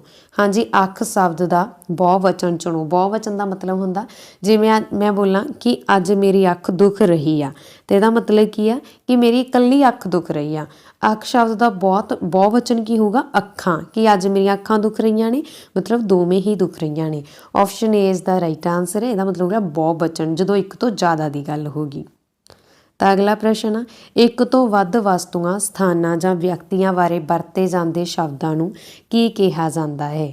ਹਾਂਜੀ, ਜਿਹੜੇ ਸ਼ਬਦ ਇੱਕ ਤੋਂ ਵੱਧ ਵਸਤੂਆਂ, ਸਥਾਨਾਂ ਲਈ ਵਰਤੇ ਜਾਣ ਉਹਨਾਂ ਨੂੰ ਕੀ ਬੋਲਦੇ ਆ? ਮੈਂ ਤੁਹਾਨੂੰ ਆਲਰੇਡੀ ਦੱਸ ਚੁੱਕੀ ਹਾਂ, ਬਹੁਵਚਨ। Option C is the right answer. ਅਗਲਾ ਪ੍ਰਸ਼ਨ, ਹੇਠ ਲਿਖਿਆਂ ਵਿੱਚੋਂ ਬਹੁਵਚਨ ਚੁਣੋ। ਹਾਂਜੀ, ਇਹਨਾਂ ਦੇ ਵਿੱਚੋਂ ਬਹੁਵਚਨ ਕੀ ਆ? ਦੇਖੋ, ਘੜੀ ਇਕੱਲੀ ਦੀ ਗੱਲ ਹੋ ਰਹੀ ਆ, ਇਕੱਲਾ ਬਹੁਵਚਨ ਨਹੀਂ ਹੁੰਦਾ, ਇਕੱਲਾ ਇੱਕ ਸ਼ਬਦ ਆ ਜਿਹੜਾ ਕਿ ਵਚਨ ਬੋਲ ਸਕਦੇ ਹਾਂ ਆਪਾਂ। ਠੀਕ ਹੈ। ਮੋਮਬੱਤੀ ਵੀ ਇਕੱਲੀ ਆ, ਕੌਲੀ ਵੀ ਇਕੱਲੀ ਆ, ਪਰ ਚਾਬੀਆਂ ਬਹੁਤ ਜ਼ਿਆਦਾ ਨੇ। ਜੇ ਇਕੱਲੀ ਚਾਬੀ ਲਿਖਿਆ ਹੁੰਦਾ ਮਤਲਬ ਕਿਸੇ ਇੱਕ ਦੀ ਗੱਲ ਹੋ ਰਹੀ ਸੀ। ਠੀਕ ਹੈ। ਹੁਣ ਇੱਥੇ ਇਹਦਾ ਮਤਲਬ ਕੀ ਆ? ਚਾਬੀਆਂ ਲਿਖਿਆ ਵਾ, ਮਤਲਬ ਬਹੁਤ ਦੀ ਗੱਲ ਹੋ ਰਹੀ ਆ। ਠੀਕ ਹੈ ਜੀ। ਤਾਂ option B is the right answer. ਅਗਲਾ ਪ੍ਰਸ਼ਨ, ਬਾਗ ਵਿੱਚ ਕੰਮ ਕਰਨ ਵਾਲੇ ਨਾਮ ਜਾਂ ਪੜਨਾਮ ਨੂੰ ਕੀ ਕਿਹਾ ਜਾਂਦਾ ਹੈ? ਹਾਂਜੀ, ਬਾਗ ਵਿੱਚ ਕੰਮ ਕਰਨ ਵਾਲੇ ਨਾਮ ਜਾਂ ਪੜਨਾਮ ਨੂੰ ਕੀ ਕਿਹਾ ਜਾਂਦਾ ਹੈ? ਹਾਂਜੀ, ਬਾਗ ਵਿੱਚ ਕੰਮ ਕਰਨ ਵਾਲੇ ਨਾਮ ਜਾਂ ਪੜਨਾਮ ਨੂੰ ਅਸੀਂ ਕਰਤਾ ਕਾਰਕ ਬੋਲਦੇ ਹਾਂ। Option A is the right answer. ਅਗਲਾ ਪ੍ਰਸ਼ਨ, ਕਾਰਕ ਚਿੰਨ੍ਹ ਕਿਸ ਦੇ ਨਾਲ ਲਗਾਏ ਜਾਂਦੇ ਹਨ? ਹਾਂਜੀ, ਕਾਰਕ ਚਿੰਨ੍ਹ ਨਾਮ ਜਾਂ ਪੜਨਾਮ ਦੇ ਨਾਲ ਲਗਾਏ ਜਾਂਦੇ ਨੇ। Option A is the right answer. ਅਗਲਾ ਪ੍ਰਸ਼ਨ, ਬਾਕ ਵਿੱਚ ਨਾਮ ਦੀ ਥਾਂ ਵਰਤੇ ਜਾਣ ਵਾਲੇ ਸ਼ਬਦਾਂ ਨੂੰ ਕੀ ਕਿਹਾ ਜਾਂਦਾ ਹੈ? ਹਾਂਜੀ, ਬਾਕ ਦੇ ਵਿੱਚ ਜਿਹੜੇ ਸ਼ਬਦ ਨਾਂ ਦੀ ਥਾਂ ਵਰਤੇ ਜਾਣ ਉਹਨਾਂ ਨੂੰ ਅਸੀਂ ਪੜਨਾਮ ਬੋਲਦੇ ਹਾਂ। Option D is the right answer. ਅਗਲਾ ਪ੍ਰਸ਼ਨ, ਪੁਰਖਵਾਚਕ ਪੜਨਾਮ ਕਿੰਨੀ ਪ੍ਰਕਾਰ ਦੇ ਹੁੰਦੇ ਹਨ? ਹਾਂਜੀ, ਪੁਰਖਵਾਚਕ ਪੜਨਾਮ ਕਿੰਨੀ ਪ੍ਰਕਾਰ ਦੇ ਹੁੰਦੇ ਆ? ਦੱਸੋ ਕਿਹੜੇ ਕਿਹੜੇ ਹੁੰਦੇ ਆ? ਉੱਤਮ ਪੁਰਖ। ਠੀਕ ਹੈ, ਉੱਤਮ ਪੁਰਖ ਹੁੰਦੀ ਆ ਪਹਿਲੀ ਟਾਈਪ ਪੁਰਖਵਾਚਕ ਪੜਨਾਮ ਦੀ। ਫਿਰ ਸੈਕਿੰਡ ਹੁੰਦਾ ਮੱਧਮ ਪੁਰਖ। ਠੀਕ ਹੈ, ਉਸ ਤੋਂ ਬਾਅਦ ਅਨਿਆ ਪੁਰਖ। 3 ਪ੍ਰਕਾਰ ਦੇ ਹੁੰਦੇ ਆ ਇਹ ਜਿਹੜੇ ਪੜਨਾਮ ਆ ਪੁਰਖਵਾਚਕ ਪੜਨਾਮ। ਠੀਕ ਹੈ, ਉੱਤਮ ਪੁਰਖ, ਮੱਧਮ ਪੁਰਖ ਤੇ ਅਨਿਆ ਪੁਰਖ। ਇਹ ਹੁੰਦੇ ਆ 3 ਤਰ੍ਹਾਂ ਦੇ। ਉੱਤਮ ਪੁਰਖ ਕੌਣ ਹੁੰਦਾ? ਜਿਹੜਾ ਬੰਦਾ ਗੱਲ ਕਰ ਰਿਹਾ, ਜਿਵੇਂ ਮੈਂ, ਅਸੀਂ। ਠੀਕ ਹੈ, ਜਿਹੜਾ ਬੰਦਾ ਆਪ ਦੇ ਬਾਰੇ ਗੱਲ ਕਰ ਰਿਹਾ, ਆਪ ਗੱਲ ਕਰ ਰਿਹਾ, ਆਪਦੇ ਬਾਰੇ ਦੱਸ ਰਿਹਾ। ਮੱਧਮ ਪੁਰਖ ਕੀ ਹੁੰਦਾ? ਜਿਹੜਾ ਜਦੋਂ ਆਪਾਂ ਕਿਸੇ ਬਾਰੇ ਗੱਲ ਕਰਦੇ ਹਾਂ, ਜਿਵੇਂ ਤੂੰ, ਤੁਸੀਂ, ਤੁਹਾਡਾ। ਅਨਿਆ ਪੁਰਖ ਕੀ ਹੁੰਦਾ? ਜਦੋਂ 2 ਬੰਦੇ ਕਿਸੇ ਤੀਜੇ ਦੀ ਗੱਲ ਕਰ ਰਹੇ ਹੋਣ। ਠੀਕ ਹੈ, ਉਹਨਾਂ ਦੇ, ਉਹ ਕਹਿ ਕੇ। ਠੀਕ ਹੈ, ਇੱਦਾਂ। ਤਾਂ ਇਹ ਹੁੰਦੇ ਆ ਜੀ ਆਪਣੇ ਕੋਲ 3 ਪੁਰਖਵਾਚਕ ਪੜਨਾਮ। ਤਾਂ ਰਾਈਟ ਆਨਸਰ ਹੈ ਆਪਸ਼ਨ ਬੀ। ਅਗਲਾ ਪ੍ਰਸ਼ਨ, ਕਾਲ ਦੇ ਕਿੰਨੇ ਭਾਗ ਹੁੰਦੇ ਹਨ? ਹਾਂਜੀ, ਕਾਲ ਕੀ ਹੁੰਦਾ? ਸਮਾਂ ਕਿਹੜਾ ਹੁੰਦਾ ਵਾ? ਇੱਕ ਤਾਂ ਲੰਘ ਚੁੱਕਿਆ, ਜਿਹਨੂੰ ਅਸੀਂ ਕੀ ਬੋਲਦੇ ਆ? ਜਿਹਨੂੰ ਅਸੀਂ ਬੋਲਦੇ ਆ ਜੀ ਅਤੀਤ। ਠੀਕ ਹੈ, ਜਿਹੜਾ ਲੰਘ ਚੁੱਕਿਆ ਸਮਾਂ ਵਾ। ਤੇ ਪਾਸਟ ਜਿਹਨੂੰ ਬੋਲ ਦਿੰਦੇ ਆ। ਫਿਰ ਇੱਕ ਹੁੰਦਾ ਵਾ ਵਰਤਮਾਨ ਕਾਲ, ਜਿਹੜਾ ਚੱਲ ਰਿਹਾ ਵਾ, ਜਾਣੀ ਕਿ ਪ੍ਰੈਜ਼ੈਂਟ। ਤੇ ਇੱਕ ਹੁੰਦਾ ਫਿਊਚਰ, ਜਾਣੀ ਕਿ ਭਵਿੱਖ ਕਾਲ। ਤਾਂ ਕਿੰਨੇ ਭੇਦ ਹੋ ਗਏ ਕਾਲ ਦੇ? 3। Option B is the right answer ਹੈ। ਹਾਂਜੀ, ਅੱਗੇ ਆ ਗਿਆ ਭਵਿੱਖ ਕਾਲ। ਭਵਿੱਖ ਕਾਲ ਦੇਖੋ ਕਿਹੜਾ ਹੋਊਗਾ? ਭਵਿੱਖ ਕਾਲ ਕਿਹਨੂੰ ਬੋਲਦੇ ਹਾਂ ਅਸੀਂ? ਜਿਹੜਾ ਆਉਣ ਵਾਲਾ ਸਮਾਂ ਹੁੰਦਾ, ਫਿਊਚਰ ਨੂੰ। ਠੀਕ ਹੈ, ਅਸੀਂ ਕੱਲ ਆਵਾਂਗੇ ਜਾਂ ਮੈਂ ਕੱਲ ਆਵਾਂਗੀ। ਠੀਕ ਹੈ, ਇਹ ਕੰਮ ਅਸੀਂ ਕੱਲ ਕਰਾਂਗੇ। ਤਾਂ ਇੱਥੇ ਕਿਹੜਾ ਸ਼ਬਦ ਹੋਊਗਾ? ਆਪਸ਼ਨ ਸੀ ਇੱਥੇ ਰਾਈਟ ਆਨਸਰ ਹੈ। ਅਗਲਾ ਪ੍ਰਸ਼ਨ, ਕਿਰਿਆ ਵਿਸ਼ੇਸ਼ਣ ਦੀਆਂ ਕਿੰਨੀਆਂ ਕਿਸਮਾਂ ਹਨ? ਹਾਂਜੀ, ਕਿਰਿਆ ਵਿਸ਼ੇਸ਼ਣ ਦੀਆਂ ਕਿੰਨੀਆਂ ਕਿਸਮਾਂ ਹੁੰਦੀਆਂ ਨੇ? 8 ਹੁੰਦੀਆਂ ਨੇ। Option B is the right answer. ਕਿਹੜੀਆਂ? ਕਾਲਵਾਚਕ ਕਿਰਿਆ ਵਿਸ਼ੇਸ਼ਣ, ਸਥਾਨਵਾਚਕ ਕਿਰਿਆ ਵਿਸ਼ੇਸ਼ਣ, ਪ੍ਰਕਾਰਵਾਚਕ ਕਿਰਿਆ ਵਿਸ਼ੇਸ਼ਣ, ਕਾਰਣਵਾਚਕ ਕਿਰਿਆ ਵਿਸ਼ੇਸ਼ਣ, ਪਰਿਮਾਣਵਾਚਕ ਕਿਰਿਆ ਵਿਸ਼ੇਸ਼ਣ, ਸੰਖਿਆਵਾਚਕ ਕਿਰਿਆ ਵਿਸ਼ੇਸ਼ਣ, ਨਿਰਣਾਵਾਚਕ ਕਿਰਿਆ ਵਿਸ਼ੇਸ਼ਣ, ਨਿਸ਼ਚੈਵਾਚਕ ਕਿਰਿਆ ਵਿਸ਼ੇਸ਼ਣ। ਅਗਲਾ ਪ੍ਰਸ਼ਨ, ਹੇਠ ਲਿਖਿਆਂ ਵਿੱਚੋਂ ਮਿਣਤੀਵਾਚਕ ਕਿਰਿਆ ਵਿਸ਼ੇਸ਼ਣ ਚੁਣੋ। ਹਾਂਜੀ, ਮਿਣਤੀਵਾਚਕ ਕਿਰਿਆ ਵਿਸ਼ੇਸ਼ਣ। ਠੀਕ ਹੈ, ਜਿਹੜੀ ਮਿਣਤੀ ਆ ਉਹ ਕਿਹੜੀ ਹੈ ਇਹਦੇ ਵਿੱਚੋਂ? ਦੱਸੋ ਜਲਦੀ ਨਾਲ। ਤਾਂ ਰਾਈਟ ਆਨਸਰ ਹੈ ਜੀ ਆਪਸ਼ਨ ਸੀ, ਚੌਥਾ, ਥੋੜਾ, ਵੱਧ। ਠੀਕ ਹੈ, ਤਾਂ ਰਾਈਟ ਆਨਸਰ ਹੈ ਆਪਸ਼ਨ ਸੀ।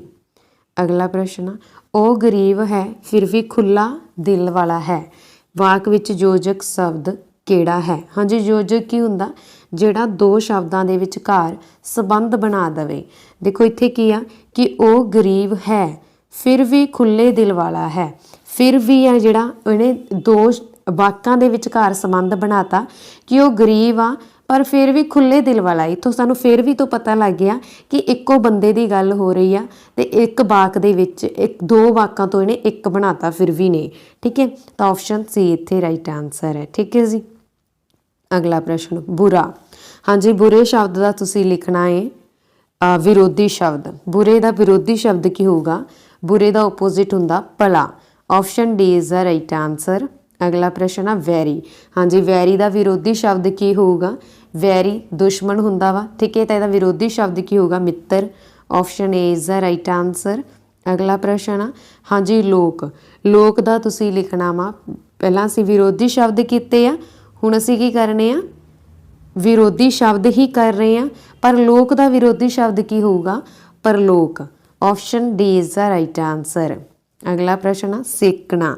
ਹਾਂਜੀ, ਸੇਕਣਾ ਲਿਖਿਆ ਵਾ ਤਾਂ ਇਹਦਾ ਤੁਸੀਂ ਦੱਸਣਾ ਵਾ ਜੀ ਕਿ ਇੱਕ ਮਤਲਬ ਕਿ ਬਹੁਵਚਨ ਤੋਂ ਇਕਹਿਰਾ ਬਚਨ ਬਣਾਉਣਾ ਵਾ, ਇੱਕ ਲਿਖਣਾ ਵਾ। ਠੀਕ ਹੈ, ਤਾਂ ਇਸ ਦਾ ਰਾਈਟ ਆਨਸਰ ਹੋਊਗਾ ਜੀ ਸੇਕ ਦਾ ਸੇਕਣਾ। ਆਪਸ਼ਨ ਊੜਾ ਇਸ ਦਾ ਰਾਈਟ ਆਨਸਰ। ਅਗਲਾ ਪ੍ਰਸ਼ਨ ਆ ਖੇਡਣਾ। ਹਾਂਜੀ, ਖੇਡਣਾ ਕਿਹਦੇ ਤੋਂ ਬਣਿਆ? ਖੇਡ ਤੋਂ। ਆਪਸ਼ਨ ਏ ਇਸ ਦਾ ਰਾਈਟ ਆਨਸਰ। ਅਗਲਾ ਪ੍ਰਸ਼ਨ ਆ ਗਾਉਣਾ। ਹਾਂਜੀ, ਗਾਉਣਾ ਦਾ ਇੱਥੇ ਕੀ ਬਣਿਆ? ਗੀਤ ਗਾਉਣਾ। ਠੀਕ ਹੈ, ਆਪਸ਼ਨ ਡੀ ਇਸ ਦਾ ਰਾਈਟ ਆਨਸਰ। ਅਗਲਾ ਪ੍ਰਸ਼ਨ ਆ ਜੀ ਅਸੀਂ ਕਰਦੇ ਛਾਤੀ। ਹਾਂਜੀ, ਇੱਥੋਂ ਸਾਨੂੰ ਪਤਾ ਲੱਗ ਰਿਹਾ ਅਸੀਂ ਸ਼ਬਦਾਂ ਨੂੰ ਸ਼ੁੱਧ ਕਰਕੇ ਲਿਖਣਾ ਵਾ, ਜਾਣੀ ਕਿ ਉਹਨੇ ਸ਼ਾਂਤੀ ਪਾਉਣ ਦੀ ਕੋਸ਼ਿਸ਼ ਕੀਤੀ ਹੈ, ਜਿਹਨੂੰ ਉਹਨੇ ਸ਼ਾਂਤੀ ਪਾਇਆ ਹੋਇਆ ਵਾ। ਠੀਕ ਹੈ, ਤਾਂ ਆਪਸ਼ਨ ਸੀ ਇੱਥੇ ਰਾਈਟ ਆਨਸਰ ਹੈ, ਸ਼ਾਂਤੀ। ਨੈਕਸਟ ਹੈ ਜੀ ਗਹਿਣਾ। ਹੁਣ ਇੱਥੋਂ ਪਤਾ ਲੱਗ ਰਿਹਾ ਉਹਨੇ ਗਹਿਣਾ ਪਾਉਣ ਦੀ ਕੋਸ਼ਿਸ਼ ਕੀਤੀ ਹੈ। ਠੀਕ ਹੈ, ਤਾਂ ਰਾਈਟ ਆਨਸਰ ਕੀ ਬਣ ਰਿਹਾ ਇੱਥੇ? ਗਹਿਣਾ ਕਿਵੇਂ ਪਊਗਾ? ਆਪਸ਼ਨ ਏ ਰਾਈਟ ਆਨਸਰ ਹੈ। ਅੱਗੇ ਸ਼ਹਿਰ, ਉਹਨੇ ਸ਼ਹਿਰ ਪਾਉਣ ਦੀ ਕੋਸ਼ਿਸ਼ ਕੀਤੀ ਆ। ਠੀਕ ਹੈ, ਤੇ ਇਸ ਦਾ ਰਾਈਟ ਆਨਸਰ ਹੈ ਆਪਸ਼ਨ ਸੱਸਾ। ਨੈਕਸਟ ਦੇ ਵਿੱਚ ਤੁਸੀਂ ਦੇਖ ਸਕਦੇ ਹੋ ਜਦੋਂ ਵਾਕ ਵਿੱਚ ਕੌਮੇ ਨਾਲੋਂ ਹਾਂਜੀ ਕੌਮਾ ਹੁੰਦਾ ਨਾ, ਕੌਮਾ, ਜਦੋਂ ਵਾਕ ਦੇ ਵਿੱਚ ਕੌਮੇ ਨਾਲੋਂ ਵੱਧ ਠਹਿਰਾਓ ਹੋਵੇ ਤਾਂ ਕਿਸ ਚਿੰਨ੍ਹ ਦੀ ਵਰਤੋਂ ਕੀਤੀ ਜਾਂਦੀ ਹੈ? ਹਾਂਜੀ, ਜਦੋਂ ਅਸੀਂ ਇੱਕ ਵਾਕ ਦੇ ਵਿੱਚ ਥੋੜਾ ਜਿਹਾ ਬੋਲ ਕੇ ਰੁਕ ਜਾਈਏ, ਠੀਕ ਹੈ, ਤਾਂ ਉੱਥੇ ਕਿਹੜੇ ਚਿੰਨ੍ਹ ਦੀ ਵਰਤੋਂ ਕੀਤੀ ਜਾਂਦੀ ਹੈ? ਕੌਮੇ ਦੀ। ਪਰ ਜਿੱਥੇ ਜ਼ਿਆਦਾ ਠਹਿਰਾਓ ਪਾਉਣਾ ਪੈਂਦਾ ਵਾ, ਬੋਲਣ ਤੋਂ ਬਾਅਦ ਥੋੜਾ ਜ਼ਿਆਦਾ ਰੁਕ ਜਾਈਏ, ਜਿਵੇਂ ਆਪਾਂ ਕਹਿੰਦੇ ਆ ਵਾਹ, ਠੀਕ ਹੈ, ਫਿਰ ਆਪਾਂ ਜ਼ਿਆਦਾ ਰੁਕ ਜਾਂਦੇ ਨਾ, ਫਿਰ ਅਗਲੀ ਲਾਈਨ ਬੋਲਦੇ ਹਾਂ। ਜਾਂ ਆਪਾਂ ਕਹਿੰਦੇ ਧੰਨ ਭਾਗ ਅੱਜ ਸਾਡੇ ਘਰ ਤੁਸੀਂ ਆਏ ਹੋ, ਤਾਂ ਇੱਥੇ ਜ਼ਿਆਦਾ ਉਹ ਪੈਂਦਾ ਠਹਿਰਾਓ, ਤਾਂ ਇੱਥੇ ਅਸੀਂ ਬਿਸਮਿਕ ਵਰਤਦੇ ਹਾਂ ਇਹ ਚਿੰਨ੍ਹ। ਅਗਲਾ ਪ੍ਰਸ਼ਨ ਆ ਬਿਸਮਿਕ ਕਿੰਨੀ ਪ੍ਰਕਾਰ ਦੇ ਹੁੰਦੇ ਹਨ? ਹਾਂਜੀ, ਬਿਸਮਿਕ 9 ਪ੍ਰਕਾਰ ਦੇ ਹੁੰਦੇ ਆ। Option D is the right answer. ਕਿਹੜੇ ਕਿਹੜੇ? ਪ੍ਰਸ਼ੰਸਾਵਾਚਕ ਬਿਸਮਿਕ, ਸ਼ੋਕਵਾਚਕ ਬਿਸਮਿਕ, ਹੈਰਾਨੀਵਾਚਕ ਬਿਸਮਿਕ, ਸੂਚਨਾਵਾਚਕ ਬਿਸਮਿਕ, ਸੰਬੋਧਨੀ ਬਿਸਮਿਕ, ਸਤਿਕਾਰਵਾਚਕ ਬਿਸਮਿਕ, ਫਿਟਕਾਰ ਬਿਸਮਿਕ, ਅਸ਼ੀਸ਼ਵਾਚਕ ਬਿਸਮਿਕ। ਠੀਕ ਹੈ, ਤੇ 9 ਪ੍ਰਕਾਰ ਦੇ ਹੁੰਦੇ ਆ ਬਿਸਮਿਕ, ਇਹ ਤੁਸੀਂ ਯਾਦ ਰੱਖਣਾ। ਅਗਲਾ ਪ੍ਰਸ਼ਨ, ਕਿਹੜਾ ਸ਼ਬਦ ਖੂਬੀ ਸ਼ਬਦ ਦਾ ਸਮਾਨਾਰਥਿਕ ਨਹੀਂ ਹੈ? ਹਾਂਜੀ, ਕਿਹੜਾ ਸ਼ਬਦ ਆ ਜਿਹੜਾ ਖੂਬੀ ਦਾ ਸਮਾਨਾਰਥਿਕ ਨਹੀਂ ਹੈ? ਖੂਬੀ ਦਾ ਮੀਨਿੰਗ ਕੀ ਹੁੰਦਾ? ਗੁਣ, ਵਿਸ਼ੇਸ਼ਤਾ, ਖਾਸੀਅਤ। ਠੀਕ ਹੈ, ਬਹੁਤਾਤ ਆ ਜਿਹੜਾ ਇਹ ਖੂਬੀ ਦਾ ਸਮਾਨਾਰਥਕ ਸ਼ਬਦ ਨਹੀਂ ਹੈ। ਅਗਲਾ ਪ੍ਰਸ਼ਨ, ਕਿਹੜਾ ਸ਼ਬਦ ਮੌਤ ਸ਼ਬਦ ਦਾ ਸਮਾਨਾਰਥਿਕ ਨਹੀਂ ਹੈ? ਦੇਖੋ, ਮੌਤ ਆਪਾਂ ਇਹ ਕਹਿ ਦਿੰਦੇ ਹਾਂ ਦੇਹਾਂਤ, ਜਾਂ ਉਹ ਚੜ੍ਹਾਈ ਕਰ ਗਿਆ। ਠੀਕ ਹੈ, ਕਾਲ ਮਤਲਬ ਮਾੜਾ ਸਮਾਂ ਹੋ ਗਿਆ। ਠੀਕ ਹੈ, ਇਹ ਸਾਰੇ ਕੀ ਆ? ਮੌਤ ਦੇ ਸਮਾਨਾਰਥਕ ਸ਼ਬਦ ਆ। ਕਾਲ ਦਾ ਮਤਲਬ ਆਪਾਂ ਕਹਿ ਨਹੀਂ ਦਿੰਦੇ ਕਾਲ, ਵੀ ਕਾਲ ਇੱਕ ਤਰ੍ਹਾਂ ਨਾਲ ਕਾਲ ਹੀ ਆਇਆ, ਮੌਤ ਆ ਗਈ ਜਿਹੜੀ। ਤਾਂ ਦੇਹ ਆ ਜਿਹੜਾ ਇੱਕ ਸਰੀਰ ਨੂੰ ਬੋਲ ਦਿੰਦੇ ਆ, ਦੇਹ ਨੂੰ ਅਸੀਂ ਮੌਤ ਨਹੀਂ ਬੋਲਦੇ। ਤਾਂ ਆਪਸ਼ਨ ਏ ਇੱਥੇ ਰਾਈਟ ਆਨਸਰ ਹੈ। ਅਗਲਾ ਪ੍ਰਸ਼ਨ ਆ, ਇੱਟ ਦਾ ਜਵਾਬ ਡੈਸ਼ ਨਾਲ ਦੇਣਾ। ਹਾਂਜੀ, ਇੱਟ ਦਾ ਜਵਾਬ ਪੱਥਰ ਨਾਲ ਦੇਣਾ। Option A is the right answer. ਅਗਲਾ ਪ੍ਰਸ਼ਨ ਆ, ਉੱਲੂ ਬਣਾਉਣਾ। ਉੱਲੂ ਬਣਾਉਣ ਦਾ ਮਤਲਬ, ਮੁਹਾਵਰੇ ਦਾ ਮਤਲਬ ਦੱਸਣਾ ਤੁਸੀਂ। ਉੱਲੂ ਬਣਾਉਣ ਦਾ ਮਤਲਬ ਆ ਜੀ ਮੂਰਖ ਬਣਾਉਣਾ। Option C is the right answer. ਅਗਲਾ ਪ੍ਰਸ਼ਨ, ਹਾਂਜੀ, ਘਰ ਦੀ ਦਾਲ, ਅੱਗੇ ਤੁਸੀਂ ਇਸ ਮੁਹਾਵਰੇ ਨੂੰ ਪੂਰਾ ਕਰਨਾ। ਘਰ ਦੀ ਦਾਲ ਮੁਰਗੀ ਬਰਾਬਰ। Option C is the right answer. ਅਗਲਾ ਪ੍ਰਸ਼ਨ ਹੈ ਜੀ, ਉਹ ਅਖਾਣ ਜਿਹੜਾ ਕਿਸੇ ਚੰਗੇ ਆਦਮੀ ਦੀ ਨਿੰਦਿਆ ਕਰਨ ਵਾਲੇ ਲਈ ਵਰਤਿਆ ਜਾਵੇ। ਹਾਂਜੀ, ਜਦੋਂ ਕਿਸੇ ਅਸੀਂ ਚੰਗੇ ਆਦਮੀ ਦੀ ਨਿੰਦਿਆ ਕਰਨ ਲਈ ਕਿਹੜਾ ਅਖਾਣ ਵਰਤਦੇ ਹਾਂ? ਜਦੋਂ ਕੋਈ ਚੰਗੇ ਬੰਦੇ ਦੀ ਨਿੰਦਿਆ ਕਰੇ ਤਾਂ ਉਸ ਦੇ ਲਈ ਅਸੀਂ ਕਿਹੜਾ ਅਖਾਣ ਵਰਤਾਂਗੇ? ਹਾਂਜੀ, ਅਸਮਾਨ ਤੇ ਥੁੱਕਿਆ ਆਪਣੇ ਮੂੰਹ ਤੇ ਪੈਂਦਾ ਏ। Option C is the right answer. ਅਗਲਾ ਪ੍ਰਸ਼ਨ, ਕਮਜ਼ੋਰੀ ਦਾ ਸਹੀ ਅਗੇਤਰ ਦੱਸੋ। ਹਾਂਜੀ, ਕਮਜ਼ੋਰ ਦਾ ਅਗੇਤਰ ਦੱਸਣਾ। ਅਗੇਤਰ ਤੇ ਪਿਛੇਤਰ ਦੇ ਵਿੱਚ ਕੀ ਆ ਕਿ 2 ਸ਼ਬਦ ਬਣਨੇ ਚਾਹੀਦੇ ਆ। ਜਦੋਂ ਕਿਸੇ ਅਗੇਤਰ ਦਾ ਮਤਲਬ ਹੈ ਜਦੋਂ ਕਿਸੇ ਸ਼ਬਦ ਦੇ ਅੱਗੇ, ਹਾਂਜੀ, ਜਦੋਂ ਕਿਸੇ ਸ਼ਬਦ ਦੇ ਅੱਗੇ ਅਸੀਂ ਜਾਣੀ ਕਿ ਇੱਦਾਂ ਦਾ ਸ਼ਬਦ ਲਗਾ ਦਈਏ ਕਿ ਉਹਦਾ ਮੀਨਿੰਗ ਚੇਂਜ ਹੋ ਜੇ। ਠੀਕ ਹੈ, ਜਿਵੇਂ ਜ਼ੋਰ। ਦੇਖੋ, ਜ਼ੋਰ ਇੱਕ ਸ਼ਬਦ ਆ, ਜਦੋਂ ਇਹਦੇ ਮੂਹਰੇ ਕਮ ਲੱਤਾ ਤਾਂ ਇਹ ਕਮਜ਼ੋਰ ਇੱਕ ਨਵਾਂ ਸ਼ਬਦ ਕ੍ਰੀਏਟ ਹੋ ਗਿਆ, ਤਾਂ ਇਹਦੇ ਉਹਦੇ ਇੱਕ ਅਗੇਤਰ ਬਣ ਗਿਆ। ਤਾਂ ਕਮ ਕੀ ਆ? ਇੱਕ ਉਹ ਬੋਲ ਸਕਦੇ ਹਾਂ ਆਪਾਂ ਕਿ ਸਹੀ ਅਗੇਤਰ ਆ ਕਮਜ਼ੋਰ ਦਾ। ਅਗਲਾ ਪ੍ਰਸ਼ਨ, ਮਹਾਰਾਣੀ ਦਾ ਸਹੀ ਅਗੇਤਰ ਦੱਸੋ। ਹਾਂਜੀ, ਮਹਾਰਾਣੀ, ਅਸਲੀ ਸ਼ਬਦ ਆ ਰਾਣੀ, ਇਹਦੇ ਅੱਗੇ ਜਦੋਂ ਅਸੀਂ ਲਾਤਾ ਮਹਾ ਤਾਂ ਇਹ ਬਣ ਗਿਆ ਮਹਾਰਾਣੀ। ਤਾਂ ਆਪਸ਼ਨ ਨੰਬਰ ਇੱਥੇ ਏ ਰਾਈਟ ਆਨਸਰ ਹੈ, ਮਹਾਰਾਣੀ। ਅਗਲਾ ਪ੍ਰਸ਼ਨ ਆ, ਭੜਕੀਲਾ। ਹਾਂਜੀ, ਭੜਕੀਲਾ ਦਾ ਸਹੀ ਪਿਛੇਤਰ ਚੁਣੋ। ਦੇਖੋ, ਭੜਕੀਲਾ, ਭੜਕ, ਪਹਿਲਾ ਅਸਲੀ ਸ਼ਬਦ ਕੀ ਆ? ਭੜਕ ਆ। ਠੀਕ ਹੈ, ਕਿਸੇ ਦਾ ਭੜਕ ਜਾਣਾ, ਕਿ ਉਹ ਤਾਂ ਮੈਂ ਉਹਨੂੰ ਮਾੜਾ ਜਿਹਾ ਬੋਲਿਆ ਪਰ ਉਹ ਤਾਂ ਭੜਕ ਹੀ ਗਿਆ, ਤਾਂ ਆਪਾਂ ਇਹ ਬੋਲਦੇ ਹਾਂ ਨਾ ਭੜਕ ਈਲਾ। ਈਲਾ ਦੇ ਮੂਹਰੇ ਭੜਕ ਲੱਗ ਕੇ ਬਣਿਆ ਭੜਕ ਪਲੱਸ ਈਲਾ, ਭੜਕੀਲਾ। ਠੀਕ ਹੈ, ਤਾਂ ਪਿਛੇਤਰ ਕਿਹੜਾ ਹੋ ਗਿਆ? ਈਲਾ। ਆਪਸ਼ਨ ਈਡੀ ਇੱਥੇ ਰਾਈਟ ਆਨਸਰ ਹੈ। ਅਗਲਾ ਪ੍ਰਸ਼ਨ, ਅੰਧ ਅਗੇਤਰ ਵਾਲਾ ਸ਼ਬਦ ਚੁਣੋ। ਹਾਂਜੀ, ਅੰਧ ਦਾ ਜਿਹੜਾ ਅਗੇਤਰ ਆ ਉਹ ਅੰਧ ਅਗੇਤਰ ਵਾਲਾ ਸ਼ਬਦ ਦੇਖਣਾ ਇਹਦੇ ਵਿੱਚੋਂ ਕਿਹੜਾ ਵਾ। ਵੈਸੇ ਇੱਥੇ ਟਿੱਪੀ ਨਹੀਂ ਗਈ, ਅਧਰੰਗ। ਠੀਕ ਹੈ, ਤਾਂ ਅਧਰੰਗ, ਰੰਗ ਦਾ ਸ਼ਬਦ ਅਲੱਗ ਬਣ ਗਿਆ। ਦੇਖੋ, ਰੰਗ ਇੱਕ ਅਲੱਗ ਆ। ਠੀਕ ਹੈ, ਜਿਵੇਂ ਹੀ ਮੈਂ ਇਹਦੇ ਅੱਗੇ ਅਧਰੰਗ ਲਾਤਾ, ਅੱਧ ਪਾਤਾ, ਤਾਂ ਇਹ ਕੀ ਬਣ ਗਿਆ? ਅਧਰੰਗ। ਜਾਣੀ ਕਿ ਇਹ ਇੱਕ ਰੋਗ ਹੋ ਗਿਆ, ਰੰਗ ਇੱਕ ਅਲੱਗ ਹੋ ਗਿਆ। ਤਾਂ ਆਪਸ਼ਨ ਡੀ ਇੱਥੇ ਰਾਈਟ ਆਨਸਰ ਹੈ। ਸੌਰੀ, ਬਾਈ ਮਿਸਟੇਕ ਸਪੈਲਿੰਗ ਦੇ ਵਿੱਚ ਥੋੜੀ ਮਿਸਟੇਕ ਆ ਗਈ। ਅੱਗੇ ਖੁਸ਼ ਅਗੇਤਰ ਵਾਲਾ ਸ਼ਬਦ ਦੱਸਣਾ। ਹਾਂਜੀ, ਅਗੇਤਰ ਲਗਾਉਣਾ ਤੁਸੀਂ, ਜਿਹਦੇ ਅੱਗੇ ਉਹ ਦੱਸਣਾ ਅਗੇਤਰ ਜਿਹਦੇ ਅੱਗੇ ਖੁਸ਼ ਲੱਗਿਆ। ਮਤਲਬ ਕਿ ਅਗਲਾ ਸ਼ਬਦ ਆ ਜਿਹੜਾ ਪਿੱਛੇ ਵਾਲਾ ਉਹਦਾ ਕੋਈ ਅਲੱਗ ਮੀਨਿੰਗ ਹੋਣਾ ਚਾਹੀਦਾ ਕਿ ਮੂਹਰੇ ਲੱਗ ਕੇ ਨਵਾਂ ਸ਼ਬਦ ਕ੍ਰੀਏਟ ਹੋ ਜੇ। ਖਬਰੀ। ਹਾਂਜੀ, ਖਬਰੀ ਦੇ ਮੂਹਰੇ ਜਦੋਂ ਅਸੀਂ ਖੁਸ਼ ਪਾਤਾ ਤਾਂ ਕੋਈ ਖੁਸ਼ੀ ਵਾਲੀ ਗੱਲ ਹੋ ਗਈ, ਮਤਲਬ ਕਿ ਖੁਸ਼ਖਬਰੀ ਬਣ ਗਿਆ ਨਾ। ਜਦੋਂ ਮੈਂ ਦੇਖੋ, ਖਬਰੀ ਕੀ ਹੋ ਗਿਆ? ਕੋਈ ਨਿਊਜ਼ ਵਾਲਾ ਹੋਵੇ, ਜਾਂ ਆਪਣੇ ਘਰੇ ਵੀ ਕੋਈ ਇੱਦਾਂ ਦਾ ਹੁੰਦਾ ਵਾ, ਜਿਵੇਂ ਦਾਦੀ ਮੋਸਟਲੀ ਸਾਰੇ ਪਿੰਡ ਦੀਆਂ ਗੱਲਾਂ ਜਾਣ ਆਉਂਦੇ ਆ, ਫਿਰ ਆਪਾਂ ਨੂੰ ਜਦੋਂ ਘਰੇ ਆ ਕੇ ਦੱਸਦੇ ਆ ਤੇ ਕੋਈ ਨਾ ਕੋਈ ਵਿੱਚੋਂ ਬੋਲ ਹੀ ਦਿੰਦਾ ਕਿ ਤੂੰ ਤਾਂ ਇੱਕ ਤਰ੍ਹਾਂ ਦੀ ਖਬਰੀ ਹੋਈ ਆ, ਵੀ ਸਾਰਿਆਂ ਦੀ ਖਬਰ ਰੱਖਦੀ ਹੈ ਨਾ। ਤੇ ਖੁਸ਼ਖਬਰੀ ਦਾ ਮਤਲਬ ਕੀ ਹੈ? ਜਦੋਂ ਕੋਈ ਖੁਸ਼ੀ ਵਾਲੀ ਗੱਲ ਹੋ ਜੇ ਨਾ, ਤਾਂ मतलब कि एक नवा वर्ड क्रिएट हो गया, कोरस्पोंड नाल ऑप्शन ए इत्थे राइट आंसर है। हाँ ठीक है जी। क्वेश्चन नंबर 1 कि सिख गुरु ने 1699 ਦੇ ਵਿੱਚ ਖਾਲਸਾ ਦੀ ਸਥਾਪਨਾ ਕੀਤੀ ਸੀ। हाँ जी 1699 ਨੂੰ ਵਿਸਾਖੀ ਵਾਲੇ ਦਿਨ श्री गुरु गोबिंद सिंह जी ने खालसा पंथ की स्थापना की सी। Option number C is the right answer, Shri Guru Gobind Singh ji. हर एक MCQ नूं अटैम्प्ट करने लई तुहानूं मैं 3 सैकेंड दवांगी। देखो इस MCQ दी जेकर आपां डिटेल दे विच गल करिए, हुण ये MCQ तो बहुत फेमस हो चुकिया ते सानूं सब नूं ऑलमोस्ट इसदा आंसर पता। जेकर उन्हां ने घुमा फिरा के पाउणा होवे तां इस नूं इस तरह पाया जावेगा कि खालसा पंथ की स्थापना वाले दिन ਉਹ ਪਹਿਲੇ ਪਿਆਰੇ ਕੌਣ ਸੀ ਜਿਨ੍ਹਾਂ ਨੂੰ ਸ਼੍ਰੀ ਗੁਰੂ ਗੋਬਿੰਦ ਸਿੰਘ ਜੀ ਨੇ ਅੰਮ੍ਰਿਤ ਛਕਾਇਆ। ਤਾਂ ਸਭ ਤੋਂ ਪਹਿਲਾਂ ਇਹ ਮੈਂ ਤੁਹਾਨੂੰ ਡਿਟੇਲ ਦੇ ਵਿੱਚ ਦੱਸ ਦੇਣਾ ਚਾਹੁੰਦੀ ਹਾਂ ਕਿਉਂਕਿ ਇਹ ਬਹੁਤ ਇੰਪੋਰਟੈਂਟ MCQ ਹੈ, ਇਸ ਨੂੰ ਕਿਸੇ ਵੀ ਤਰ੍ਹਾਂ ਘੁਮਾ ਫਿਰਾ ਕੇ ਐਗਜ਼ਾਮ ਦੇ ਵਿੱਚ ਪਾ ਸਕਦੇ ਆ। ਦੇਖੋ 1699 ਨੂੰ ਵਿਸਾਖੀ ਵਾਲੇ ਦਿਨ ਖਾਲਸਾ ਪੰਥ ਸਾਜਿਆ ਗਿਆ। ਇਸ ਦਿਨ ਅਨੰਦਪੁਰ ਸਾਹਿਬ ਵਿਖੇ ਵਿਸਾਖੀ ਮਨਾਉਣ ਦੇ ਲਈ ਬਹੁਤ ਗਿਣਤੀ ਦੇ ਵਿੱਚ ਸਿੱਖ ਪਹੁੰਚੇ ਸੀ, ਪਰ ਇਸ ਦਿਨ ਦਾ ਇਕੱਠ ਆਮ ਦਿਨਾਂ ਨਾਲੋਂ ਬਹੁਤ ਵੱਖਰਾ ਸੀ।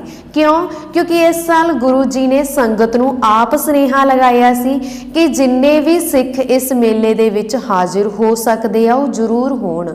ਤਾਂ ਗੁਰੂ ਜੀ ਨੇ ਜਦੋਂ ਸਵੇਰ ਦੀ ਪ੍ਰਾਰਥਨਾ ਤੋਂ ਬਾਅਦ ਆਪਾਂ ਕਹਿ ਸਕਦੇ ਹਾਂ ਕਿ ਉਹਨਾਂ ਨੇ ਸਿਰ ਤੋਂ ਪੈਰਾਂ ਤੱਕ ਕੇਸਰੀ ਬਾਣਾ ਪਹਿਨਿਆ ਹੋਇਆ ਸੀ, ਨੀਲੇ ਰੰਗ ਦਾ ਕਮਰਬੰਦ ਪਹਿਨਿਆ ਹੋਇਆ ਸੀ ਤੇ ਖੱਬੇ ਪਾਸੇ ਉਹਨਾਂ ਨੇ ਇੱਕ ਲੰਬੀ ਤਲਵਾਰ ਲਟਕਾਈ ਹੋਈ ਸੀ ਤੇ ਗੁਰੂ ਸਾਹਿਬ ਨੇ ਇੱਕ ਤਲਵਾਰ ਕੱਢੀ, ਉਸ ਨੂੰ ਹਵਾ ਦੇ ਵਿੱਚ ਲਹਿਰਾਇਆ।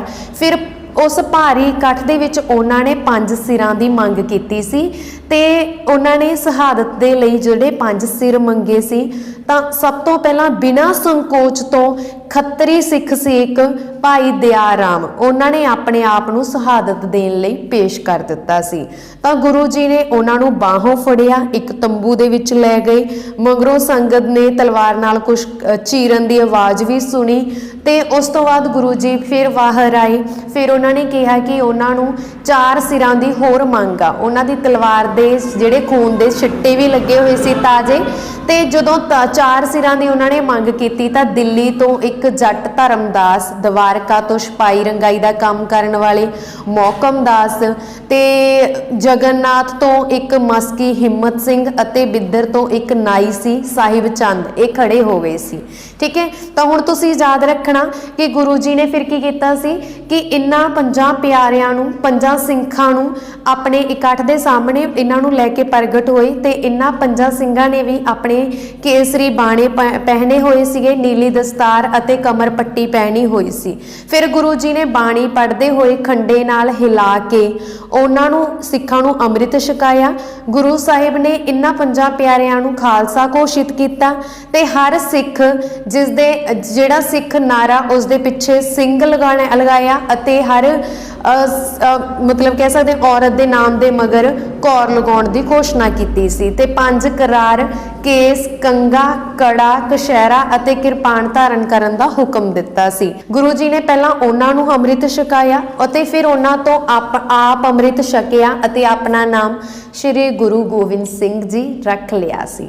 ਹੁਣ ਗਵਰਨਮੈਂਟ ਐਗਜ਼ਾਮ ਦੇ ਪੁਆਇੰਟ ਆਫ ਵਿਊ ਤੋਂ ਤੁਹਾਨੂੰ ਕੁਐਸਚਨ ਘੁਮਾ ਫਿਰਾ ਕੇ ਆ ਸਕਦਾ ਕਿ ਪਹਿਲੇ ਪਿਆਰੇ ਕੌਣ ਸੀ ਜਿਨ੍ਹਾਂ ਨੂੰ ਗੁਰੂ ਗੋਬਿੰਦ ਸਿੰਘ ਜੀ ਨੇ ਅੰਮ੍ਰਿਤ ਛਕਾਇਆ ਸੀ? ਤਾਂ ਉਹ ਸੀ ਜੀ ਭਾਈ ਦਇਆ ਸਿੰਘ, ਦੂਸਰੇ ਸੀ ਭਾਈ ਧਰਮ ਸਿੰਘ, ਤੀਸਰੇ ਸੀ ਭਾਈ ਮੁਹਕਮ ਸਿੰਘ, ਚੌਥੇ ਸੀ ਭਾਈ ਸਾਹਿਬ ਸਿੰਘ, ਪੰਜਵੇਂ ਸੀ ਭਾਈ ਹਿੰਮਤ ਸਿੰਘ। ਅਗਲਾ ਪ੍ਰਸ਼ਨ ਅਸੀਂ ਕਰਦੇ ਹਾਂ, ਗੁਰਦੁਆਰਾ ਦੁੱਖ ਨਿਵਾਰਨ ਸਾਹਿਬ ਕਿੱਥੇ ਸਥਿਤ ਹੈ? ਹਾਂਜੀ, ਗੁਰਦੁਆਰਾ ਦੁੱਖ ਨਿਵਾਰਨ ਸਾਹਿਬ ਪਟਿਆਲਾ ਦੇ ਵਿੱਚ ਸਥਿਤ ਹੈ। ਹੁਣ ਤੁਸੀਂ ਸੋਚੋਗੇ ਗੁਰਦੁਆਰੇ ਤਾਂ ਬਹੁਤ ਨੇ, ਸਾਨੂੰ ਕਿਵੇਂ ਪਤਾ ਲੱਗੂਗਾ? ਤਾਂ ਡਿਪੈਂਡ ਕਰਦਾ ਹੈ ਆਪਸ਼ਨ ਤੇ। ਠੀਕ ਹੈ, ਪਟਿਆਲਾ ਹੁਣ ਇੱਥੇ ਰਾਈਟ ਆਨਸਰ ਹੈ ਸਾਡਾ। ਅਗਲਾ ਪ੍ਰਸ਼ਨ, ਸਿੱਖਾਂ ਦਾ ਤਿਉਹਾਰ ਕਿਹੜਾ ਤਿਉਹਾਰ ਹੈ ਜਿਹੜਾ ਕਿ ਸ਼੍ਰੀ ਗੁਰੂ ਨਾਨਕ ਦੇਵ ਜੀ ਦੇ ਜਨਮ ਦਿਨ ਦੇ ਰੂਪ ਵਿੱਚ ਮਨਾਇਆ ਜਾਂਦਾ ਹੈ? ਉਮੀਦ ਕਰਦੀ ਹਾਂ ਕਿ ਇਸ ਦਾ ਆਨਸਰ ਤੁਹਾਨੂੰ ਸਾਰਿਆਂ ਨੂੰ ਪਤਾ ਹੋਣਾ। ਜਲਦੀ ਨਾਲ ਆਨਸਰ ਕਮੈਂਟ ਬਾਕਸ ਦੇ ਵਿੱਚ ਸੈਂਡ ਕਰੋ। ਤਾਂ ਰਾਈਟ ਆਨਸਰ ਹੈ ਆਪਸ਼ਨ ਨੰਬਰ ਸੀ, ਗੁਰਪੁਰਬ। ਗੁਰਪੁਰਬ ਤਿਉਹਾਰ ਸ਼੍ਰੀ ਗੁਰੂ ਨਾਨਕ ਦੇਵ ਜੀ ਦੇ ਜਨਮ ਦਿਨ ਦੇ ਰੂਪ ਵਿੱਚ ਮਨਾਇਆ ਜਾਂਦਾ ਹੈ। ਅਗਲਾ ਪ੍ਰਸ਼ਨ, ਹੇਠਾਂ ਦਿੱਤਿਆਂ ਵਿੱਚੋਂ ਕਿਹੜਾ ਸਿੱਖ ਧਰਮ ਦਾ ਇੱਕ ਜੋਧਾ ਫਿਰਕਾ ਹੈ? Very important. हाँ जी, सिख धर्म का एक जोधा फिरका है Nihang. Option number B is the right answer. अगला प्रश्न, पूर्वी प्रांत पंजाब का नाम पंजाब कदों रखा गया? हाँ जी, पूर्वी प्रांत प्रांत जां कह सकते राज का नाम पंजाब रखा गया सी 1950 दे विच। Option number A is the right answer. अगला प्रश्न, पंजाब विच रोशनी का मेला हर साल किहड़े जिले विच लगदा है? हाँ जी, पंजाब दे विच रोशनी का मेला हर साल जगराओं लगदा है। ठीक है, तो जगराओं किहड़े जिले दे विच पैंदा है? लुधियाना दे विच। जगरावां दी रोशनी तुसीं सुनिया होना, फेमस आ। Option B is the right answer. अगला प्रश्न, पंजाब दे दक्खण विच किहड़ा राज स्थित है? हाँ जी, पंजाब दे दक्खण दे विच किहड़ा राज स्थित है जी? पंजाब दे दक्खण दे विच Haryana. Option number A is the right answer. अगला प्रश्न, पंजाब दा किहड़ा शहर सिटी ब्यूटीफुल दे नाम नाल जानिया जांदा है? हाँ जी, सिटी ऑफ ब्यूटीफुल दे नाम नाल जानिया जाण वाला शहर इन्हां विचों किहड़ा है? तां राइट आंसर है जी ऑप्शन नंबर डी चंडीगढ़। अगला प्रश्न, भारत दे संविधान दी किहड़ी अनुसूची विच 22 भाषावां नूं अधिकारत भाषावां वजों मानता प्राप्त है? जदों भी भाषावां की गल हो जाए, MCQ किसी भी तरह कमा फरा के पा सकता, जिमें कि तुहानूं हुण भी दिख रहा है। ये भी पा सकता कि भाषावां संबंधी जानकारी सानूं किहड़ी अनुसूची दे विच मिलदी है। ठीक है, जां फिर होर किसी भी तरह जिहड़ा मैं बोलिया कि भाषावां संबंधी जानकारी किहड़ी अनुसूची विच मिलदी है, तो सानूं सब नूं पता। पर जे उहने घुमा फिरा के पाया तो यह पाया कि पंजाब दे संविधान की किहड़ी अनुसूची विच 22 भाषावां नूं अधिकारत भाषावां वजों मानता प्राप्त है, तो वह है जी 8वीं दे विच। Option number C is the right answer. अगला प्रश्न, इन्हां विचों कौन आम चोणां तो बाद दे पहले सैशन अते हर साल दे पहले सैशन की शुरुआत समय लोक सभा नूं संबोधित करता है?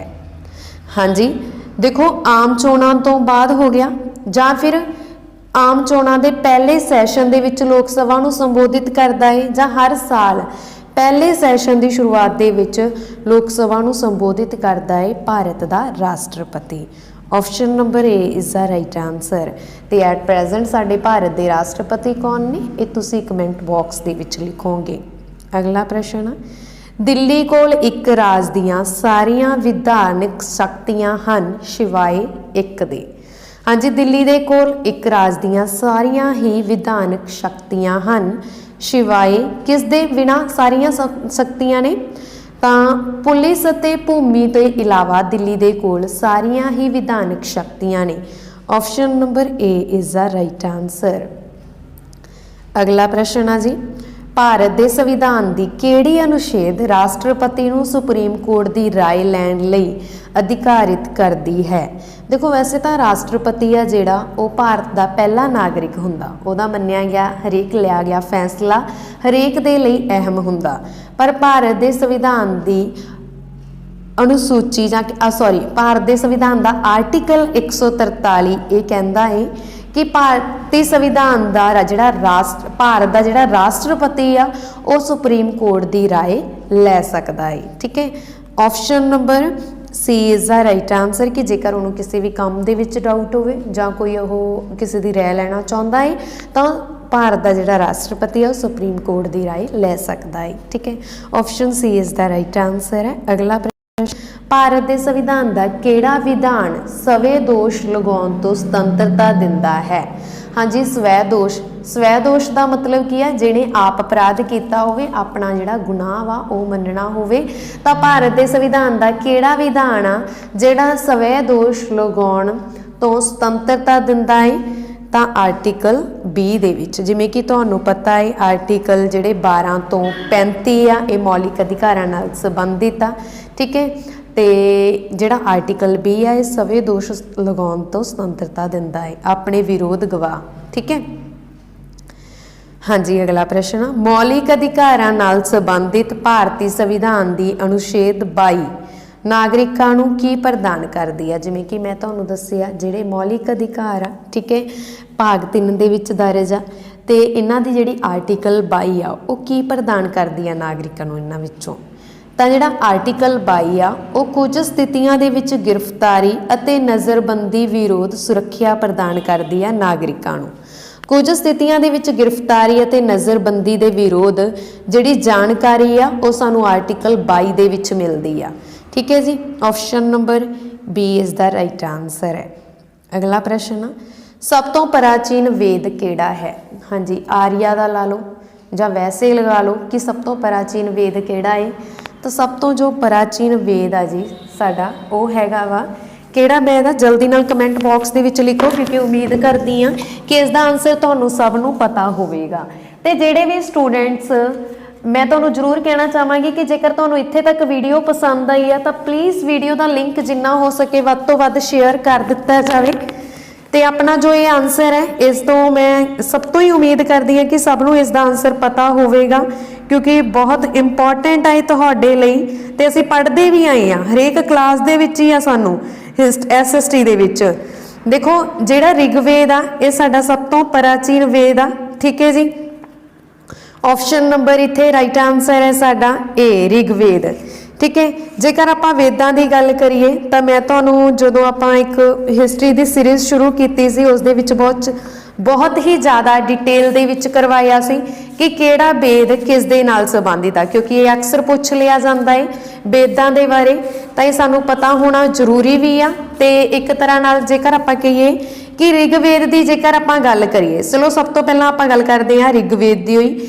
ਜਿਵੇਂ ਕਿ ਤੁਹਾਨੂੰ ਪਤਾ ਹੈ ਇਹ ਕੁਝ ਕਾਵ ਤੋਟ ਕਹਿ ਸਕਦੇ ਹਾਂ, ਕਾਵ ਤੋਟੇ, ਠੀਕ ਹੈ, ਉਹਨਾਂ ਦਾ ਸਮੂਹ ਆ ਰਚਨਾਵਾਂ ਦਾ। ਰਿਗਵੇਦ ਆ ਜਿਹੜਾ ਇਹ ਮੰਤਰਾਂ ਅਤੇ ਰਚਨਾਵਾਂ ਦਾ ਸਮੂਹ ਆ। ਸਮਵੇਦ ਆ ਜਿਹੜਾ ਇਹ ਗਾਉਣ ਵਾਲੀਆਂ ਰਚਨਾਵਾਂ ਦਾ ਸਮੂਹ ਆ। ਅਥਰਵੇਦ ਆ ਜਿਹੜਾ ਜਾਦੂ ਟੂਣਾ ਦੱਸਿਆ ਹੋਇਆ ਇਹਦੇ ਵਿੱਚ। ਤੇ ਇੱਕ ਹੁੰਦਾ ਯਜੁਰਵੇਦ, ਇਹ ਜੱਗਾਂ ਦੀ ਗੱਲ ਆ ਜਿਹੜੀ ਇਹਦੇ ਵਿੱਚ ਕੀਤੀ ਗਈ ਹੈ ਕਿ ਉਸ ਸਮੇਂ ਜੱਗ ਲੱਗਦੇ ਸੀ, ਕਰਮ ਕਾਂਡ ਹੁੰਦੇ ਸੀ। ਠੀਕ ਹੈ, ਤਾਂ ਇਹ ਗੱਲ ਹੋਈ ਹੈ ਇਹਦੇ ਵਿੱਚ, ਜਿਵੇਂ ਆਪਾਂ ਕਹਿ ਦਿੰਦੇ ਹਾਂ ਉੱਥੇ ਚੌਲਾਂ ਦਾ ਜੱਗ ਲੱਗਿਆ। ਠੀਕ ਹੈ, ਇੱਦਾਂ ਰਿਗਵੇਦ ਦੇ ਵਿੱਚ ਦੇਵਤਿਆਂ ਨੂੰ ਸਮਰਪਿਤ ਮੰਤਰ ਆ। ਸਮਵੇਦ ਦੇ ਵਿੱਚ ਗਾਉਣ ਵਾਲੀਆਂ ਰਚਨਾਵਾਂ ਨੇ, ਜਿਵੇਂ ਕਿ ਮੈਂ ਤੁਹਾਨੂੰ ਦੱਸ ਚੁੱਕੀ ਹਾਂ। ਅਗਲਾ ਪ੍ਰਸ਼ਨ ਆ, ਵਿਹਾਰ ਦੇ ਰਾਜਪਾਲ ਕੌਣ ਹਨ? ਹਾਂਜੀ, ਵਿਹਾਰ ਦੇ ਰਾਜਪਾਲ ਕੌਣ ਨੇ? ਪਹਿਲਾਂ ਵਿਹਾਰ ਦੇ ਰਾਜਪਾਲ ਸੀ ਫਗੂ ਚੌਹਾਨ। ਹੁਣ ਜਿਵੇਂ ਕਿ ਤੁਹਾਨੂੰ ਪਤਾ ਹੈ ਰਾਸ਼ਟਰਪਤੀ ਦ੍ਰੌਪਦੀ ਮੁਰਮੂ ਨੇ ਰਾਜਪਾਲ ਆ ਜਿਹੜੇ 12 ਰਾਜਾਂ ਦੇ ਚੇਂਜ ਕੀਤੇ ਆ, ਤਾਂ ਹੁਣ ਰਜਿੰਦਰ ਵਿਸ਼ਵਨਾਥ ਆਰਲੇਕਰ ਬਿਹਾਰ ਦੇ ਰਾਜਪਾਲ ਬਣੇ ਆ। Option A is the right answer. ਅਗਲਾ ਪ੍ਰਸ਼ਨ, ਲਦਾਖ ਦੀ ਰਾਜਧਾਨੀ ਕਿਹੜੀ ਹੈ? ਹਾਂਜੀ, ਲਦਾਖ ਦੀ ਜਿਹੜੀ ਰਾਜਧਾਨੀ ਆ, ਕੈਪੀਟਲ ਆ, ਲਦਾਖ ਇੱਕ ਕੇਂਦਰ ਸ਼ਾਸਿਤ ਪ੍ਰਦੇਸ਼ ਆ, ਇਸ ਦੀ ਕੈਪੀਟਲ ਆ ਲੇਹ। ਤੇ ਇੱਥੋਂ ਦੇ ਨਵੇਂ ਲਿਊਟੀਨੇਟ ਗਵਰਨਰ ਬਣੇ ਆ brigadier BD Mishra. Option A is the right answer.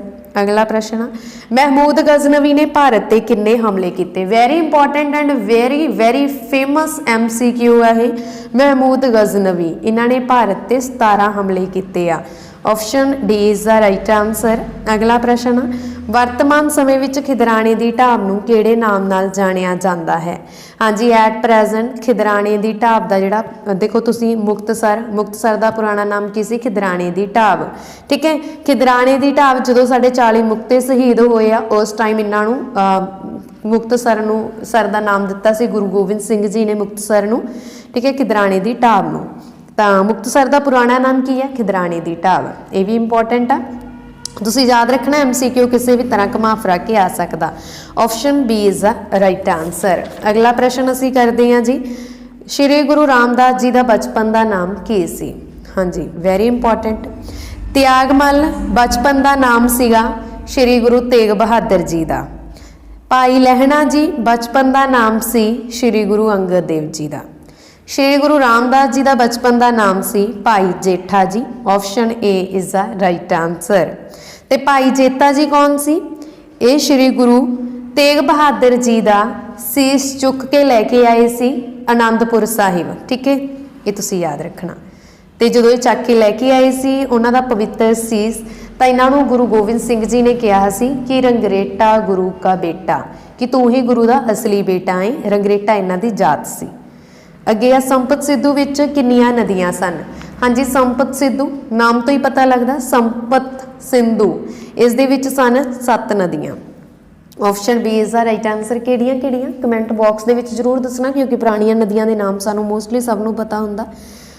ਅਗਲਾ ਪ੍ਰਸ਼ਨ ਆ, ਚੰਡੀਗੜ੍ਹ ਕਿਸ ਪਹਾੜੀ ਦੇ ਪੈਰਾਂ ਵਿੱਚ ਸਥਿਤ ਹੈ? ਹਾਂਜੀ, ਚੰਡੀਗੜ੍ਹ ਕਿਹੜੀ ਪਹਾੜੀ ਦੇ ਪੈਰਾਂ ਵਿੱਚ ਸਥਿਤ ਆ? Very important. ਸ਼ਿਵਾਲਿਕ ਰੇਂਜ ਦੇ ਪੈਰਾਂ ਦੇ ਵਿੱਚ ਸਥਿਤ ਆ Chandigarh. Option D is the right answer. ਅਗਲਾ ਪ੍ਰਸ਼ਨ ਆ, ਚੰਡੀਗੜ੍ਹ ਦਾ ਪ੍ਰਸ਼ਾਸਨ ਕੌਣ ਚਲਾਉਂਦਾ ਹੈ? ਹਾਂਜੀ ਦੇਖੋ, ਚੰਡੀਗੜ੍ਹ ਦਾ ਪ੍ਰਸ਼ਾਸਨ ਜਾਂ ਚੰਡੀਗੜ੍ਹ ਦਾ ਪ੍ਰਬੰਧਕ ਕੌਣ ਹੁੰਦਾ? ਜੋ ਵੀ ਪੰਜਾਬ ਦਾ ਰਾਜਪਾਲ ਹੁੰਦਾ ਉਹੀ ਚੰਡੀਗੜ੍ਹ ਦਾ ਪ੍ਰਬੰਧਕ ਹੁੰਦਾ, ਠੀਕ ਹੈ, ਉਹੀ ਚੰਡੀਗੜ੍ਹ ਦਾ ਪ੍ਰਸ਼ਾਸਨ ਚਲਾਉਂਦਾ। ਤਾਂ ਆਪਸ਼ਨ ਨੰਬਰ ਇੱਥੇ ਬੀ ਰਾਈਟ ਆਨਸਰ ਹੋਵੇਗਾ, ਪੰਜਾਬ ਦਾ ਰਾਜਪਾਲ। ਅਗਲਾ ਪ੍ਰਸ਼ਨ ਆ, ਪੰਜਾਬ ਨਾਲ ਕਿੰਨੇ ਕੇਂਦਰ ਸ਼ਾਸਿਤ ਪ੍ਰਦੇਸ਼ਾਂ ਦੀ ਹੱਦ ਲੱਗਦੀ ਹੈ? ਹਾਂਜੀ, ਪੰਜਾਬ ਦੇ ਨਾਲ ਕੇਂਦਰ ਸ਼ਾਸਿਤ ਪ੍ਰਦੇਸ਼ ਲੱਗਦੇ ਆ। ਕਿੰਨੇ ਲੱਗਦੇ ਆ? ਜਲਦੀ ਨਾਲ ਆਨਸਰ ਕਮੈਂਟ ਬਾਕਸ ਦੇ ਵਿੱਚ ਸੈਂਡ ਕਰੋ, ਕਿਉਂਕਿ ਬਹੁਤ ਇੰਪੋਰਟੈਂਟ MCQ ਆ। ਜੋ ਮੈਂ ਫੈਕਟ ਦੱਸਣ ਵਾਲੀ ਹਾਂ ਉਸ ਤੋਂ ਵੀ ਇੰਪੋਰਟੈਂਟ ਆ। ਪੰਜਾਬ ਦੇ ਵਿੱਚ ਪਹਿਲਾਂ ਤੁਹਾਨੂੰ ਆਉਂਦਾ ਹੁੰਦਾ ਸੀ ਕਿ ਪੰਜਾਬ ਦੇ ਨਾਲ ਕਿੰਨੇ ਰਾਜਾਂ ਦੀ ਹੱਦ ਲੱਗਦੀ ਹੈ, ਠੀਕ ਹੈ, ਰਾਜਾਂ ਦੀ। ਇਹ ਪਹਿਲਾਂ ਆਉਂਦਾ ਹੁੰਦਾ ਸੀ, ਉਸ ਟਾਈਮ ਇਹਦਾ ਆਨਸਰ ਹੁੰਦਾ ਸੀ 4। ਹੁਣ ਜਿਵੇਂ ਕਿ ਤੁਹਾਨੂੰ ਪਤਾ ਹੈ ਜੰਮੂ ਕਸ਼ਮੀਰ ਇੱਕ ਕੇਂਦਰ ਸ਼ਾਸਿਤ ਪ੍ਰਦੇਸ਼ ਬਣ ਚੁੱਕਿਆ ਹੈ, ਠੀਕ ਹੈ, ਕੇਂਦਰ ਸ਼ਾਸਿਤ ਪ੍ਰਦੇਸ਼ ਬਣ ਚੁੱਕਿਆ ਜੰਮੂ ਕਸ਼ਮੀਰ।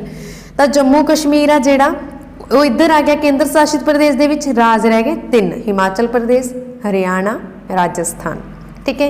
ਇਹ 3 ਰਾਜ ਆ ਜਿਨ੍ਹਾਂ ਦੀ ਹੱਦ ਲੱਗਦੀ ਆ ਪੰਜਾਬ ਦੇ ਨਾਲ। ਤੇ ਜੇਕਰ ਆਪਾਂ ਗੱਲ ਕਰੀਏ ਕੇਂਦਰ ਸ਼ਾਸਿਤ ਪ੍ਰਦੇਸ਼ ਕਿੰਨੇ ਆ? 2 ਆ। ਕਿਹੜੇ? ਚੰਡੀਗੜ੍ਹ ਅਤੇ Jammu Kashmir. Option B is the right answer. ਜੇਕਰ ਦੇਸ਼ ਆ ਜੇ ਤਾਂ ਦੇਸ਼ ਆ ਇੱਕ, ਕਿਹੜਾ? ਪਾਕਿਸਤਾਨ। ਅਗਲਾ ਪ੍ਰਸ਼ਨ, ਪੰਜਾਬ ਦੇ ਗ੍ਰਹਿ ਮੰਤਰੀ ਕੌਣ ਹਨ?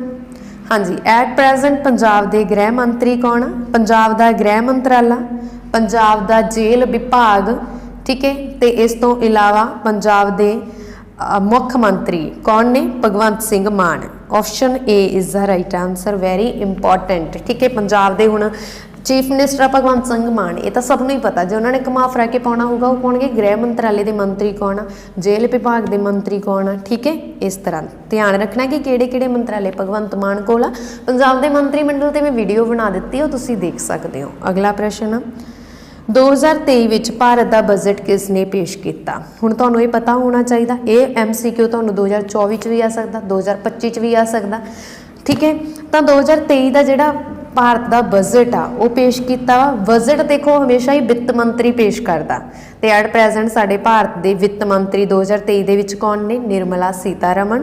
ਤੇ ਨਿਰਮਲਾ ਸੀਤਾਰਮਨ ਨੇ ਹੀ 2023 ਦਾ ਭਾਰਤ ਦਾ ਬਜਟ ਆ ਜਿਹੜਾ ਉਹ ਪੇਸ਼ ਕੀਤਾ। Option B is the right answer. ਅਗਲਾ ਪ੍ਰਸ਼ਨ, ਥੀਨ ਡੈਮ ਕਿਹੜੀ ਨਦੀ ਤੇ ਬਣਿਆ ਹੋਇਆ ਹੈ? ਹਾਂਜੀ, ਥੀਨ ਡੈਮ ਕਿਹੜੀ ਨਦੀ ਤੇ ਬਣਿਆ ਹੋਇਆ ਹੈ? ਇਹ ਬਹੁਤ ਇੰਪੋਰਟੈਂਟ ਆ ਤੁਹਾਡੇ ਲਈ। ਥੀਨ ਡੈਮ ਰਾਵੀ ਤੇ ਬਣਿਆ ਹੋਇਆ ਹੈ। Option A is the right answer.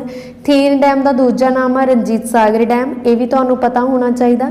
ਤੇ ਰਣਜੀਤ ਸਾਗਰ ਡੈਮ ਆ ਜਿਹੜਾ ਇਹ ਕਿੱਥੇ ਆ? ਇਹ ਵੀ ਤੁਹਾਨੂੰ ਆ ਸਕਦਾ ਕਿ ਰਣਜੀਤ ਸਾਗਰ ਡੈਮ ਕਿਹੜੀ ਨਦੀ ਤੇ ਬਣਿਆ? ਤਾਂ ਇਹ ਰਾਵੀ ਤੇ ਬਣਿਆ। ਡੈਮ ਜ਼ਰੂਰ ਯਾਦ ਰੱਖਣਾ, ਇੱਕ MCQ ਤੁਹਾਨੂੰ ਜ਼ਰੂਰ ਆਊਗਾ। ਰੋਪੜ ਥਰਮਲ ਪਲਾਂਟ ਕਿਸ ਨਦੀ ਤੇ ਆ? ਸਤਲੁਜ ਤੇ ਆ, ਠੀਕ ਹੈ।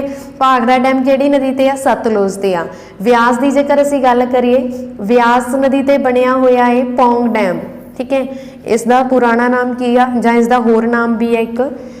ਵਿਆਸ ਨਦੀ ਤੇ ਬਣਿਆ ਹੋਇਆ ਹੈ ਪੌਂਗ ਡੈਮ, ਠੀਕ ਹੈ, ਤੁਸੀਂ ਇਹ ਯਾਦ ਰੱਖਣਾ। ਅਗਲਾ ਪ੍ਰਸ਼ਨ ਅਸੀਂ ਕਰਦੇ ਹਾਂ ਜੀ, ਮਾਝਾ ਖੇਤਰ ਦੀ ਉਪਬੋਲੀ ਦਾ ਨਾਮ ਦੱਸੋ। ਹਾਂਜੀ, ਮਾਝਾ ਖੇਤਰ, ਮਾਝੇ ਦੇ ਵਿੱਚ ਕਿਹੜੀ ਬੋਲੀ ਬੋਲੀ ਜਾਂਦੀ ਆ? ਜਿਵੇਂ ਕਿ ਮੈਂ ਤੁਹਾਨੂੰ ਅੱਗੇ ਵੀ ਬਹੁਤ ਵਾਰ ਦੱਸਿਆ, ਜਿਹੜੀ ਸਾਡੇ ਦਫ਼ਤਰੀ ਕੰਮਕਾਜਾਂ ਲਈ ਪੰਜਾਬੀ ਵਰਤੀ ਜਾਂਦੀ ਹੈ ਉਹ ਵੀ ਮਾਝੀ ਵਰਤੀ ਜਾਂਦੀ ਹੈ, ਕਿਉਂਕਿ ਉੱਥੋਂ ਦੇ ਲੋਕ ਬਹੁਤ ਸਵੀਟ ਬੋਲਦੇ ਨੇ, ਠੀਕ ਹੈ। ਜਿਵੇਂ ਆਪਾਂ ਬੋਲਦੇ ਹਾਂ ਜਿਵੇਂ, ਹੁਣ ਦੇਖੋ ਮੈਂ ਹੀ ਬੋਲ ਰਹੀ ਹਾਂ ਜਿਵੇਂ, ਮੈਂ ਕੀ ਬੋਲ ਰਹੀ ਹਾਂ? ਜਿਵੇਂ, ਕਿਉਂਕਿ ਅਸੀਂ ਮਲਵਈ ਦੇ ਵਿੱਚ ਆਉਂਦੇ ਹਾਂ, ਠੀਕ ਹੈ।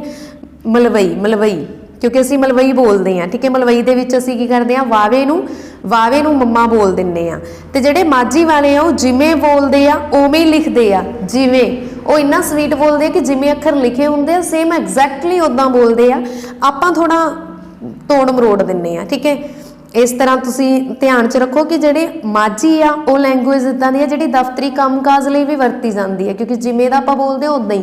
ਮਾਝੀ 4 ਜ਼ਿਲ੍ਹਿਆਂ ਦੇ ਵਿੱਚ ਬੋਲੀ ਜਾਂਦੀ ਆ। ਕਿਹੜੇ? ਮਾਝੇ ਦੇ ਵਿੱਚ 4 ਜ਼ਿਲ੍ਹੇ ਤਾਂ ਆਉਂਦੇ ਆ, ਉਹਨਾਂ 'ਚ ਹੀ ਬੋਲੀ ਜਾਂਦੀ ਆ। ਫਿਰ ਕਿਹੜੇ ਆ? ਜਲਦੀ ਨਾਲ ਦੱਸੋ ਕਮੈਂਟ ਬਾਕਸ ਦੇ ਵਿੱਚ। ਅੰਮ੍ਰਿਤਸਰ, ਪਠਾਨਕੋਟ, ਗੁਰਦਾਸਪੁਰ, ਤਰਨਤਾਰਨ। ਅਗਲਾ ਪ੍ਰਸ਼ਨ, ਪੰਜਾਬ ਦੀ ਉਦਯੋਗਿਕ ਸਿਟੀ ਕਿਹੜੀ ਹੈ? हाँ जी, पंजाब दी उद्योगिक सिटी किस नूं बोलिया जांदा? पंजाब दा मैनचेस्टर आ जे, उद्योगिक सिटी आ जे, आर्थिक राजधानी आ जे, तो राइट आंसर लगाओगे Ludhiana. Option C is the right answer. Hero cycle बनाउण दा कारखाना लुधियाना दे विच आ। होजरी दा समान कित्थे वध मिलदा? लुधियाना दे विच। इस तरह दे तुसीं वध लगाओगे, ठीक है आंसर। ध्यान नाल अगला प्रश्न आ, पंजाब विच राज सभा दीयां सीटां दी गिणती कितनी है?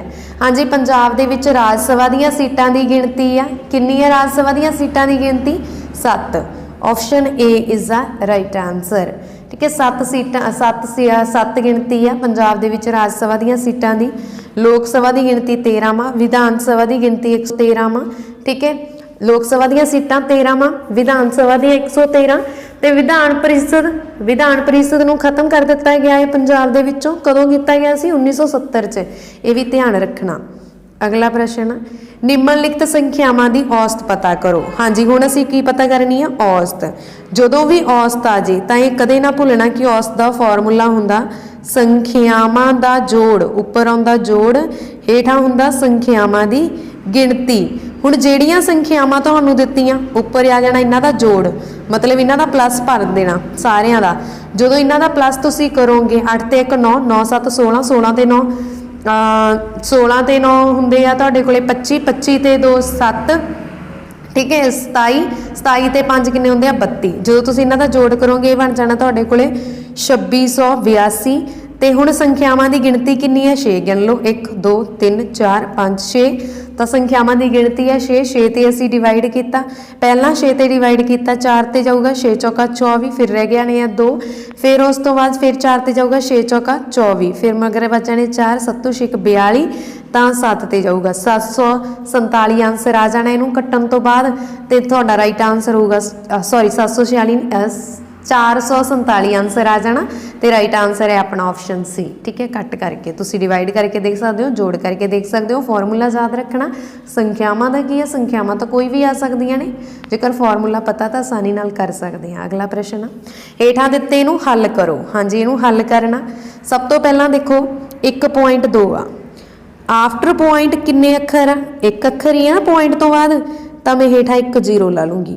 ਹੁਣ ਇਹਦੀ ਪਾਵਰ 3 ਆ ਤਾਂ ਸਾਰੇ ਦੀ ਪਾਵਰ 3 ਕਰ ਲੂੰਗੀ, ਮਾਈਨਸ ਫਿਰ ਸੇਮ ਇਸੇ ਤਰ੍ਹਾਂ 8, ਕਿਉਂਕਿ 8 ਤੋਂ ਪਹਿਲਾਂ ਜੇ ਆਪਾਂ ਦੇਖੀਏ ਤਾਂ ਪੁਆਇੰਟ ਤੋਂ ਬਾਅਦ ਇੱਕ ਅੱਖਰ ਆ ਤਾਂ 8/10 ਆ ਗਿਆ। ਇਹਦੀ ਪਾਵਰ ਦਿੱਤੀ ਹੋਈ ਆ 2। ਹੁਣ ਦੇਖੋ ਇਹਦਾ ਮਤਲਬ ਕੀ ਆ? 12/10। ਪਾਵਰ 3 ਦਾ ਮਤਲਬ ਕੀ ਆ? ਕਿ ਨੰਬਰ 3 ਵਾਰ ਗੁਣਾ ਹੋ ਰਿਹਾ ਵਾ, ਠੀਕ ਹੈ। ਪਾਵਰ 2 ਦਾ ਮਤਲਬ ਕੀ ਹੈ? ਕਿ ਨੰਬਰ 2 ਵਾਰ ਗੁਣਾ ਹੋ ਰਿਹਾ। ਜੇ ਪਾਵਰ ਵੱਧ ਹੁੰਦੀ 5 ਹੁੰਦੀ ਤਾਂ ਮਤਲਬ ਨੰਬਰ 5 ਵਾਰ ਗੁਣਾ ਹੋ ਰਿਹਾ। ਇਹੀ ਮੀਨਿੰਗ ਬਣਿਆ ਨਾ। ਤਾਂ ਦੇਖੋ ਹੁਣ 12 ਨੂੰ ਮੈਂ 3 ਵਾਰ ਗੁਣਾ ਕਰੂੰਗੀ। 12 ਨੂੰ ਮੈਂ 3 ਵਾਰ ਜਦੋਂ ਗੁਣਾ ਕਰੂੰਗੀ, ਬਾਹਰੋਂ ਬਾਰੀ ਆ 144 ਹੁੰਦੇ ਆ। ਫਿਰ 144 ਨੂੰ 12 ਨਾਲ ਗੁਣਾ ਕੀਤੀ ਤਾਂ ਇਹ ਬਣ ਜਾਣਾ 1728। 10 ਨੂੰ ਮੈਂ 3 ਵਾਰ ਨਾਲ ਗੁਣਾ ਕਰੂੰਗੀ, ਕਿਉਂਕਿ ਹੇਠਾਂ ਵਾਲੇ ਨੰਬਰ ਹੇਠਾਂ ਵਾਲੇ ਨਾਲ ਗੁਣਾ ਹੋਣੇ ਆ, ਤਾਂ ਇਹ ਬਣ ਜਾਣਾ 1000 ਮਾਈਨਸ। ਸੇਮ 8 ਨੂੰ 8 ਨਾਲ ਗੁਣਾ ਕੀਤੀ, 8 8 64 ਬਟਾ 100। 10 ਗੁਣਾ 10 ਹੁੰਦਾ 100। ਹੁਣ ਤੁਸੀਂ ਦੇਖੋ ਜਦੋਂ ਮੈਂ ਐਲਸੀਐਮ ਲਵਾਂਗੀ ਇੱਥੇ ਤਾਂ 1000 ਆ, ਤਾਂ ਮੈਂ ਇੱਥੇ ਵੀ 1000 ਬਣਾ ਲੈਂਦੀ ਹਾਂ, ਹੇਠਾਂ 0 ਲਾ ਕੇ ਤੇ ਉੱਪਰ 0 ਲਾ ਕੇ, ਕਿਉਂਕਿ 0 ਨਾਲ 0 ਕੈਂਸਲ ਰਹਿ ਤਾਂ ਉਹੀ ਜਾਣਾ। ਫਿਰ ਮੈਂ 1728 ਚੋਂ 640 ਮਾਈਨਸ ਕਰੂੰਗੀ। ਧਿਆਨ ਦਿਓ, ਜਦੋਂ ਮੈਂ 1740 ਦੇ ਵਿੱਚੋਂ 628 ਮਾਈਨਸ ਕਰੂੰਗੀ ਤਾਂ ਇੱਥੇ ਕੀ ਬਣ ਜਾਣਾ ਵਾ? ਇੱਥੇ ਬਣ ਜਾਣਾ ਜੀ 1088, ਠੀਕ ਹੈ, ਬਟਾ 1000। ਹੁਣ 1088 ਬਟਾ 1000 ਇਹੀ ਐਂਡ ਤੇ ਜਿਹੜਾ ਤੁਹਾਡਾ ਆਨਸਰ ਆ ਮੇਨ, ਇਹਨੂੰ ਆਪਾਂ ਲਿਖ ਲੈਂਦੇ ਆ 1088 ਬਟਾ 1000। ਹੁਣ ਤੁਸੀਂ ਦੇਖੋ ਪਹਿਲਾਂ ਅਸੀਂ 0 ਲਗਾਈ ਸੀ ਪੁਆਇੰਟ ਹਟਾ ਕੇ, ਹੁਣ ਅਸੀਂ 0 ਹਟਾ ਕੇ ਪੁਆਇੰਟ ਲਗਾਉਣਾ। ਹੇਠਾਂ ਕਿੰਨੀਆਂ 0 ਆ? 3 0 ਆ ਨਾ, ਤਾਂ ਪਿੱਛੋਂ ਅਸੀਂ 3 ਅੱਖਰ ਛੱਡ ਕੇ ਪੁਆਇੰਟ ਲਗਾ ਦੇਵਾਂਗੇ। 1 2 3 ਤੇ ਆ ਕਿ ਛੱਡ ਕੇ ਲਾਤਾ ਪੁਆਇੰਟ, ਕਿਉਂਕਿ ਹੇਠਾਂ 3 0 3 ਅੱਖਰ ਛੱਡ ਕੇ ਪੁਆਇੰਟ ਲਾਵਾਂਗੇ। ਤਾਂ ਦੇਖੋ 1.088 ਆਨਸਰ ਕਿਹੜੀ ਆਪਸ਼ਨ 'ਚ? ਆਪਸ਼ਨ ਡੀ 'ਚ। ਤਾਂ ਇਹੀ ਮੇਰਾ ਰਾਈਟ ਆਨਸਰ ਹੈ। ਅਗਲਾ ਪ੍ਰਸ਼ਨ ਆ ਜੀ। ਹਾਂਜੀ, ਅਗਲਾ ਪ੍ਰਸ਼ਨ ਅਸੀਂ ਕਰਦੇ ਹਾਂ, ਹੇਠਾਂ ਦਿੱਤੇ ਨੂੰ ਹੱਲ ਕਰੋ। ਹਾਂਜੀ, ਇਹਨੂੰ ਹੱਲ ਕਰਨਾ ਵਾ। ਸਭ ਤੋਂ ਪਹਿਲਾਂ ਸਾਨੂੰ ਦਿੱਤਾ ਹੋਇਆ 4/21, ਫਿਰ ਦਿੱਤਾ ਹੋਇਆ 1092, ਉਸ ਤੋਂ ਬਾਅਦ 3/8 ਵੀ ਤਾਂ ਦਿੱਤਾ। ਤਾਂ ਸਭ ਤੋਂ ਪਹਿਲਾਂ ਤੁਹਾਨੂੰ ਦਿੱਤਾ ਹੋਇਆ 4/21, ਫਿਰ ਦਿੱਤਾ ਹੋਇਆ 3/8, ਫਿਰ ਦਿੱਤਾ ਹੋਇਆ 1092, ਫਿਰ ਦਿੱਤਾ ਹੋਇਆ 7/13। ਉਹਨੇ ਬੋਲਿਆ ਕਿ ਇਹਨੂੰ ਹੱਲ ਕਰੋ। ਜਦੋਂ ਵੀ ਤੁਹਾਨੂੰ ਦਾ ਆ ਜੇ ऑफ आ जे, ठीक है, ਉਹਦਾ मतलब ਹੁੰਦਾ गुणा। ਤਾਂ ਅੱਖਾਂ ਬੰਦ ਕਰਕੇ ਉੱਥੇ गुणा ਪਾ ਦਿਓ। ਜਦੋਂ ਆਪਾਂ गुणा ਪਾਤੀ ਤਾਂ ਤੁਸੀਂ ਦੇਖੋ 1 ਚੌਕਾ ਚੌਕਾ, ਹੁਣ ਸਾਰੇ ਨੰਬਰ गुणा ਹੋ ਰਹੇ ਆ ਤਾਂ ਕਟਿੰਗ ਹੋ ਸਕਦੀ ਆ ਉੱਪਰ ਵਾਲੇ ਹੇਠਾਂ ਵਾਲੇ ਨਾਲ। 1 ਚੌਕਾ ਚੌਕਾ 2 ਚੌਕੇ 8, ठीक है। ਹੁਣ ਆਪਾਂ ਇਹ ਦੋ ਨੂੰ ਕੱਟ ਕਰਦੇ ਆ। 1 दूनी दूनी, 5 दूनी 10, 4 दूनी 8, 6 दूनी 12, फिर आ 7 पिया, 1 7 7 आ, 3 7 21, 3 नाल 3 कैंसल, ठीक है। उस तो बाद बच गया 13, 13 एकम 13 तो ये 13 नूं आपां कट्टदे आ 546 दे नाल, ठीक है जी। 546 दे नाल जदों मैं 13 नूं कट्टूंगी तो सब तो पहला 13 चौक 52, फिर मगर 2 रह जाने 13 दूना 26, ठीक है। ये बन जाना 42। आंसर आ गया मेरा 42, option B is the right answer. अगला प्रश्न, हेठां दित्तियां भिन्नां दे विचों वैरी वैरी इंपॉर्टेंट, हेठां दित्तियां भिन्नां विचों सब तो वड्डी भिन्न किहड़ी है। देखो जदों भी वड्डी भिन्न दसनी होवे तां चाहे छोटी दसनी है चाहे वड्डी दसनी आ, पहलियां दो उठा लो जिवें मैं उठा लियां, इन्हां नूं करो क्रॉस मल्टीप्लाई, ठीक है। क्रॉस मल्टीप्लाई करोगे 6 तीए 18 बन गया, 7 दूनी 14 बन गया। जदों तो वड्डी दसनी आ वड्डा नंबर ले लो, जदों छोटी दसनी आ तो छोटा ले चलो। हुण वड्डी दसनी है ना आपां तां वड्डा नंबर किहड़ा वा 14 कि 18, 18 तां इहदा मतलब 6/7 वड्डी है इन्हां दोनां चों। तां फिर अगे तीजी भिन्न चक लो, तीजी भिन्न किहड़ी आ 20/21। हुण इन्हां दी करो क्रॉस मल्टीप्लाई, तां 21 नूं जदों मैं 6 नाल गुणा करूँगी तां किन्ना बनूगा 126, ठीक है। तो 20 नूं जदों मैं 7 नाल करूँगी 140। आपां तां वड्डी भिन्न दसनी आ तां इन्हां दोनां चों जिहड़ी वड्डी भिन्न हो गई तां इहदा मतलब 6/7 इत्थे छोटी रह गई, इत्थों कट्टी गई, मगर रह गई 20/21 वड्डी, ठीक है। उस तो बाद किहड़ी भिन्न 18/5, इहनूं लै लो। हुण इन्हां दी करो क्रॉस मल्टीप्लाई, इन्हां दी जदों क्रॉस मल्टीप्लाई कीती 20 5 हुंदे आ 100, 21 नूं 18 नाल गुणा करांगे तां 21 18 हुंदे आ 378, तां इह बन गया 378। हुण भी वड्डा नंबर ही लवांगे, छोटे नूं रिजैक्ट कर दो तां 18/5 भिन्न इह आ जिहड़ी वड्डी आ, तां ऑप्शन नंबर इत्थे सी साडा राइट आंसर है। अगला प्रश्न है जी, जेकर एक संख्या दे 3/5 दा 60% 63 है तां संख्या पता करो। हाँ जी, पहला मैं संख्या ले ली x, हुण x का 3/5, x दा आ गया गुणा पा दो 3/5, फिर अगे 3/5 का भी 60%, तो 3/5 का भी 60% आ, परसेंट का मतलब होंदा बटा 100, मैं बटा 100 ला लिया, किहदे बराबर आ 63 दे। देखो यही तो मीनिंग आ स्टेटमेंट का, मगर की रह गया कुछ भी नहीं, तुसीं आप देख सकते हो, ठीक है। तो 0 नाल 0 कट, ठीक है। हुण देखो अगे उधर 63 आ, इधर 10 भी की हो रहा डिवाइड हो रहा, उधर जाके की हो जाऊगा गुणा, तो इधर जो 5 आ वह भी डिवाइड हो रहा, इधर आके हो जाऊगा गुणा, तो इधर 3 ते 6 की हो रहे हैं गुणा, उधर जाके की होणगे भाग, ठीक है। हुण देखो अगे, हुण जदों मैं इहनूं कट करूँगी तो तुसीं देखो 5 ते करना 2 ते कर रही हाँ, 5 दूनी 10, 3 दूनी 6, ठीक है। 2 दे पहाड़े ते कट किया, फिर 1 तीया 30, ठीक है। 1 तीया 30 ते 21 तीया 63 हुंदे आ, ठीक है जी। 21 तीया 63 हुंदे आ, फिर 1 तीया 30, 7 तीया 21 हुंदे आ, तो ये बन गए 7 ते 5, 1 5 ही पिया वा, 1 5 ही पिया, 5 5 25, 25 7 आ, 5 5 25, 25 7 175, option D is the right answer है। अगला प्रश्न है जी, हाँ जी, ये जो प्रश्न आ रीजनिंग शुरू हो गया साडा पोर्शन स्टेटमेंट एंड कनक्लूजन दे विचों आ। इस प्रश्न दे विच 3 कथनां तो बाद 2 छिट्टे संख्या 1 ते संख्या 2 दिते गए आ। कथनां दे विच दित्ती सारी जानकारी नूं सच मानते हुए दोवें सिट्टियां दा इकट्ठा विश्लेषण करना अते निर्धारित करो कि दोवां विचों किहड़ा सिट्टा कथनां विच दित्ती गई जानकारी दी तरक अते निश्चित तौर ते पालना करदा है। सब तो पहलां तुसीं देखो कथन 1 आ, कुछ देवते शैतान हैं। देखो ये कथन 3 दिते हुए आ, कथन 3 दिते आ तो ये पक्का ही है कि हो सकता स्ट्रक्चर 2 क्रिएट होण। तो सब तो पहला देख लेने स्ट्रक्चर 1 क्रिएट करते हैं। कुछ देवते शैतान हैं। हाँ जी, स्टेटमेंट एंड कनक्लूजन वाला चैप्टर मैं तो ऑलरेडी करवा चुकी हाँ। कुछ की जिथे गल हो जाए असीं ये स्ट्रक्चर क्रिएट करते हैं कि कुछ देवते की आ शैतान आ ਤੇ ਕੋਈ ਸ਼ੈਤਾਨ ਦੈਂਤ ਨਹੀਂ ਹੈ। ਹੁਣ ਉਹਨੇ ਅਗਲੇ ਕਥਨ ਚ ਕਹਿਤਾ ਕਿ ਕੋਈ ਵੀ ਸ਼ੈਤਾਨ ਦੈਂਤ ਨਹੀਂ ਹੈ, ਮਤਲਬ ਕੀ ਆ ਕਿ ਸ਼ੈਤਾਨ ਦਾ ਤੇ ਦੈਂਤ ਦਾ ਆਪਸ ਚ ਕੋਈ ਰਿਲੇਸ਼ਨ ਨਹੀਂਗਾ। ਠੀਕ ਹੈ, ਫਿਰ ਉਹਨੇ ਬੋਲਿਆ ਸਾਰੇ ਦੈਂਤ ਰੱਬ ਹਨ। ਇਹ ਜਿਹੜੇ ਸਾਰੇ ਦੈਂਤ ਆ ਕੀ ਆ, ਰੱਬ ਹਨ। ਸ਼ੈਤਾਨ ਦਾ ਤੇ ਦੈਂਤ ਦਾ ਕੋਈ ਰਿਲੇਸ਼ਨ ਨਹੀਂਗਾ। ਇੱਕ ਤਾਂ ਸਟਰਕਚਰ ਇਹ ਕ੍ਰੀਏਟ ਹੋ ਗਿਆ, ਕਥਨ 3 ਦਿੱਤੇ ਆ, ਹੋ ਸਕਦਾ ਮੋਸਟਲੀ ਸਟਰਕਚਰ 2 ਹੀ ਕ੍ਰੀਏਟ ਹੋਣ, ਪਰ ਇੱਥੇ ਵੀ ਸਾਨੂੰ ਪਤਾ ਲੱਗ ਰਿਹਾ 2 ਹੋਣਗੇ। ਕਿਵੇਂ? ਕਿਉਂਕਿ ਦੇਖੋ ਉਹਨੇ ਕੀ ਬੋਲਿਆ ਕਿ ਕੁਝ ਦੇਵਤੇ ਸ਼ੈਤਾਨ ਹਨ। ਦੂਜਾ ਸਟਰਕਚਰ ਮੈਂ ਇਹ ਬਣਾ ਰਹੀ ਹਾਂ, ਕੁਝ ਦੇਵਤੇ ਆ ਸ਼ੈਤਾਨ ਆ। ਹੁਣ ਉਹਨੇ ਬੋਲਿਆ ਕੋਈ ਵੀ ਸ਼ੈਤਾਨ ਦੈਂਤ ਨਹੀਂ ਹੈ। ਹੁਣ ਉਹਨੇ ਇੱਥੇ ਕਿਹਾ ਸੀ ਕਿ ਕੋਈ ਵੀ ਸ਼ੈਤਾਨ ਦੈਂਤ ਨਹੀਂ ਹੈ, ਇਸ ਕਰਕੇ ਮੈਂ ਦੂਰ ਬਣਾਤੇ। ਠੀਕ ਹੈ, ਇੱਕ ਤਾਂ ਸਟਰਕਚਰ ਇਹ ਬਣ ਗਿਆ।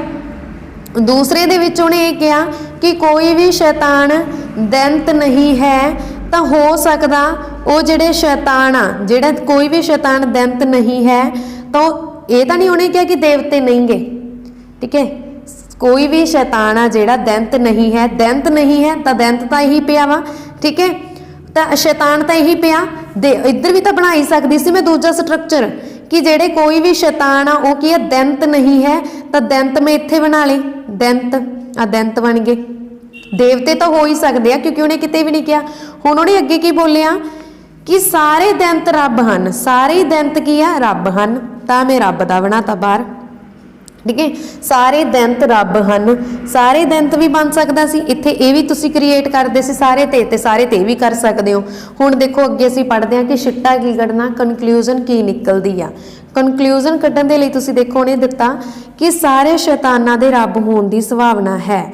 ਸਾਰੇ ਸ਼ੈਤਾਨਾਂ ਦੇ ਰੱਬ ਹੋਣ ਦੀ। ਇੱਥੋਂ ਜੇ ਅਸੀਂ ਦੇਖੀਏ ਸ਼ੈਤਾਨ ਦਾ ਤੇ ਰੱਬ ਦਾ ਕੋਈ ਰਿਲੇਸ਼ਨ ਨਹੀਂਗਾ। ਠੀਕ ਹੈ, ਪਰ ਜੇਕਰ ਮੇਨ ਸਟਰਕਚਰ ਤੋਂ ਦੇਖਾਂ ਤਾਂ ਸਾਰੇ ਸ਼ੈਤਾਨ ਰੱਬ ਹੋ ਵੀ ਸਕਦੇ ਆ, ਜਾਂ ਫਿਰ ਸਾਰੇ ਦੈਂਤ ਰੱਬ ਨਹੀਂਗੇ, ਇਹ ਵੀ ਬਣ ਸਕਦਾ। ਠੀਕ ਹੈ, ਸਾਰੇ ਦੈਂਤ ਕੀ ਆ, ਰੱਬ ਆ, ਤਾਂ ਇਹ ਵੀ ਸਟਰਕਚਰ ਬਣ ਸਕਦਾ ਸੀ।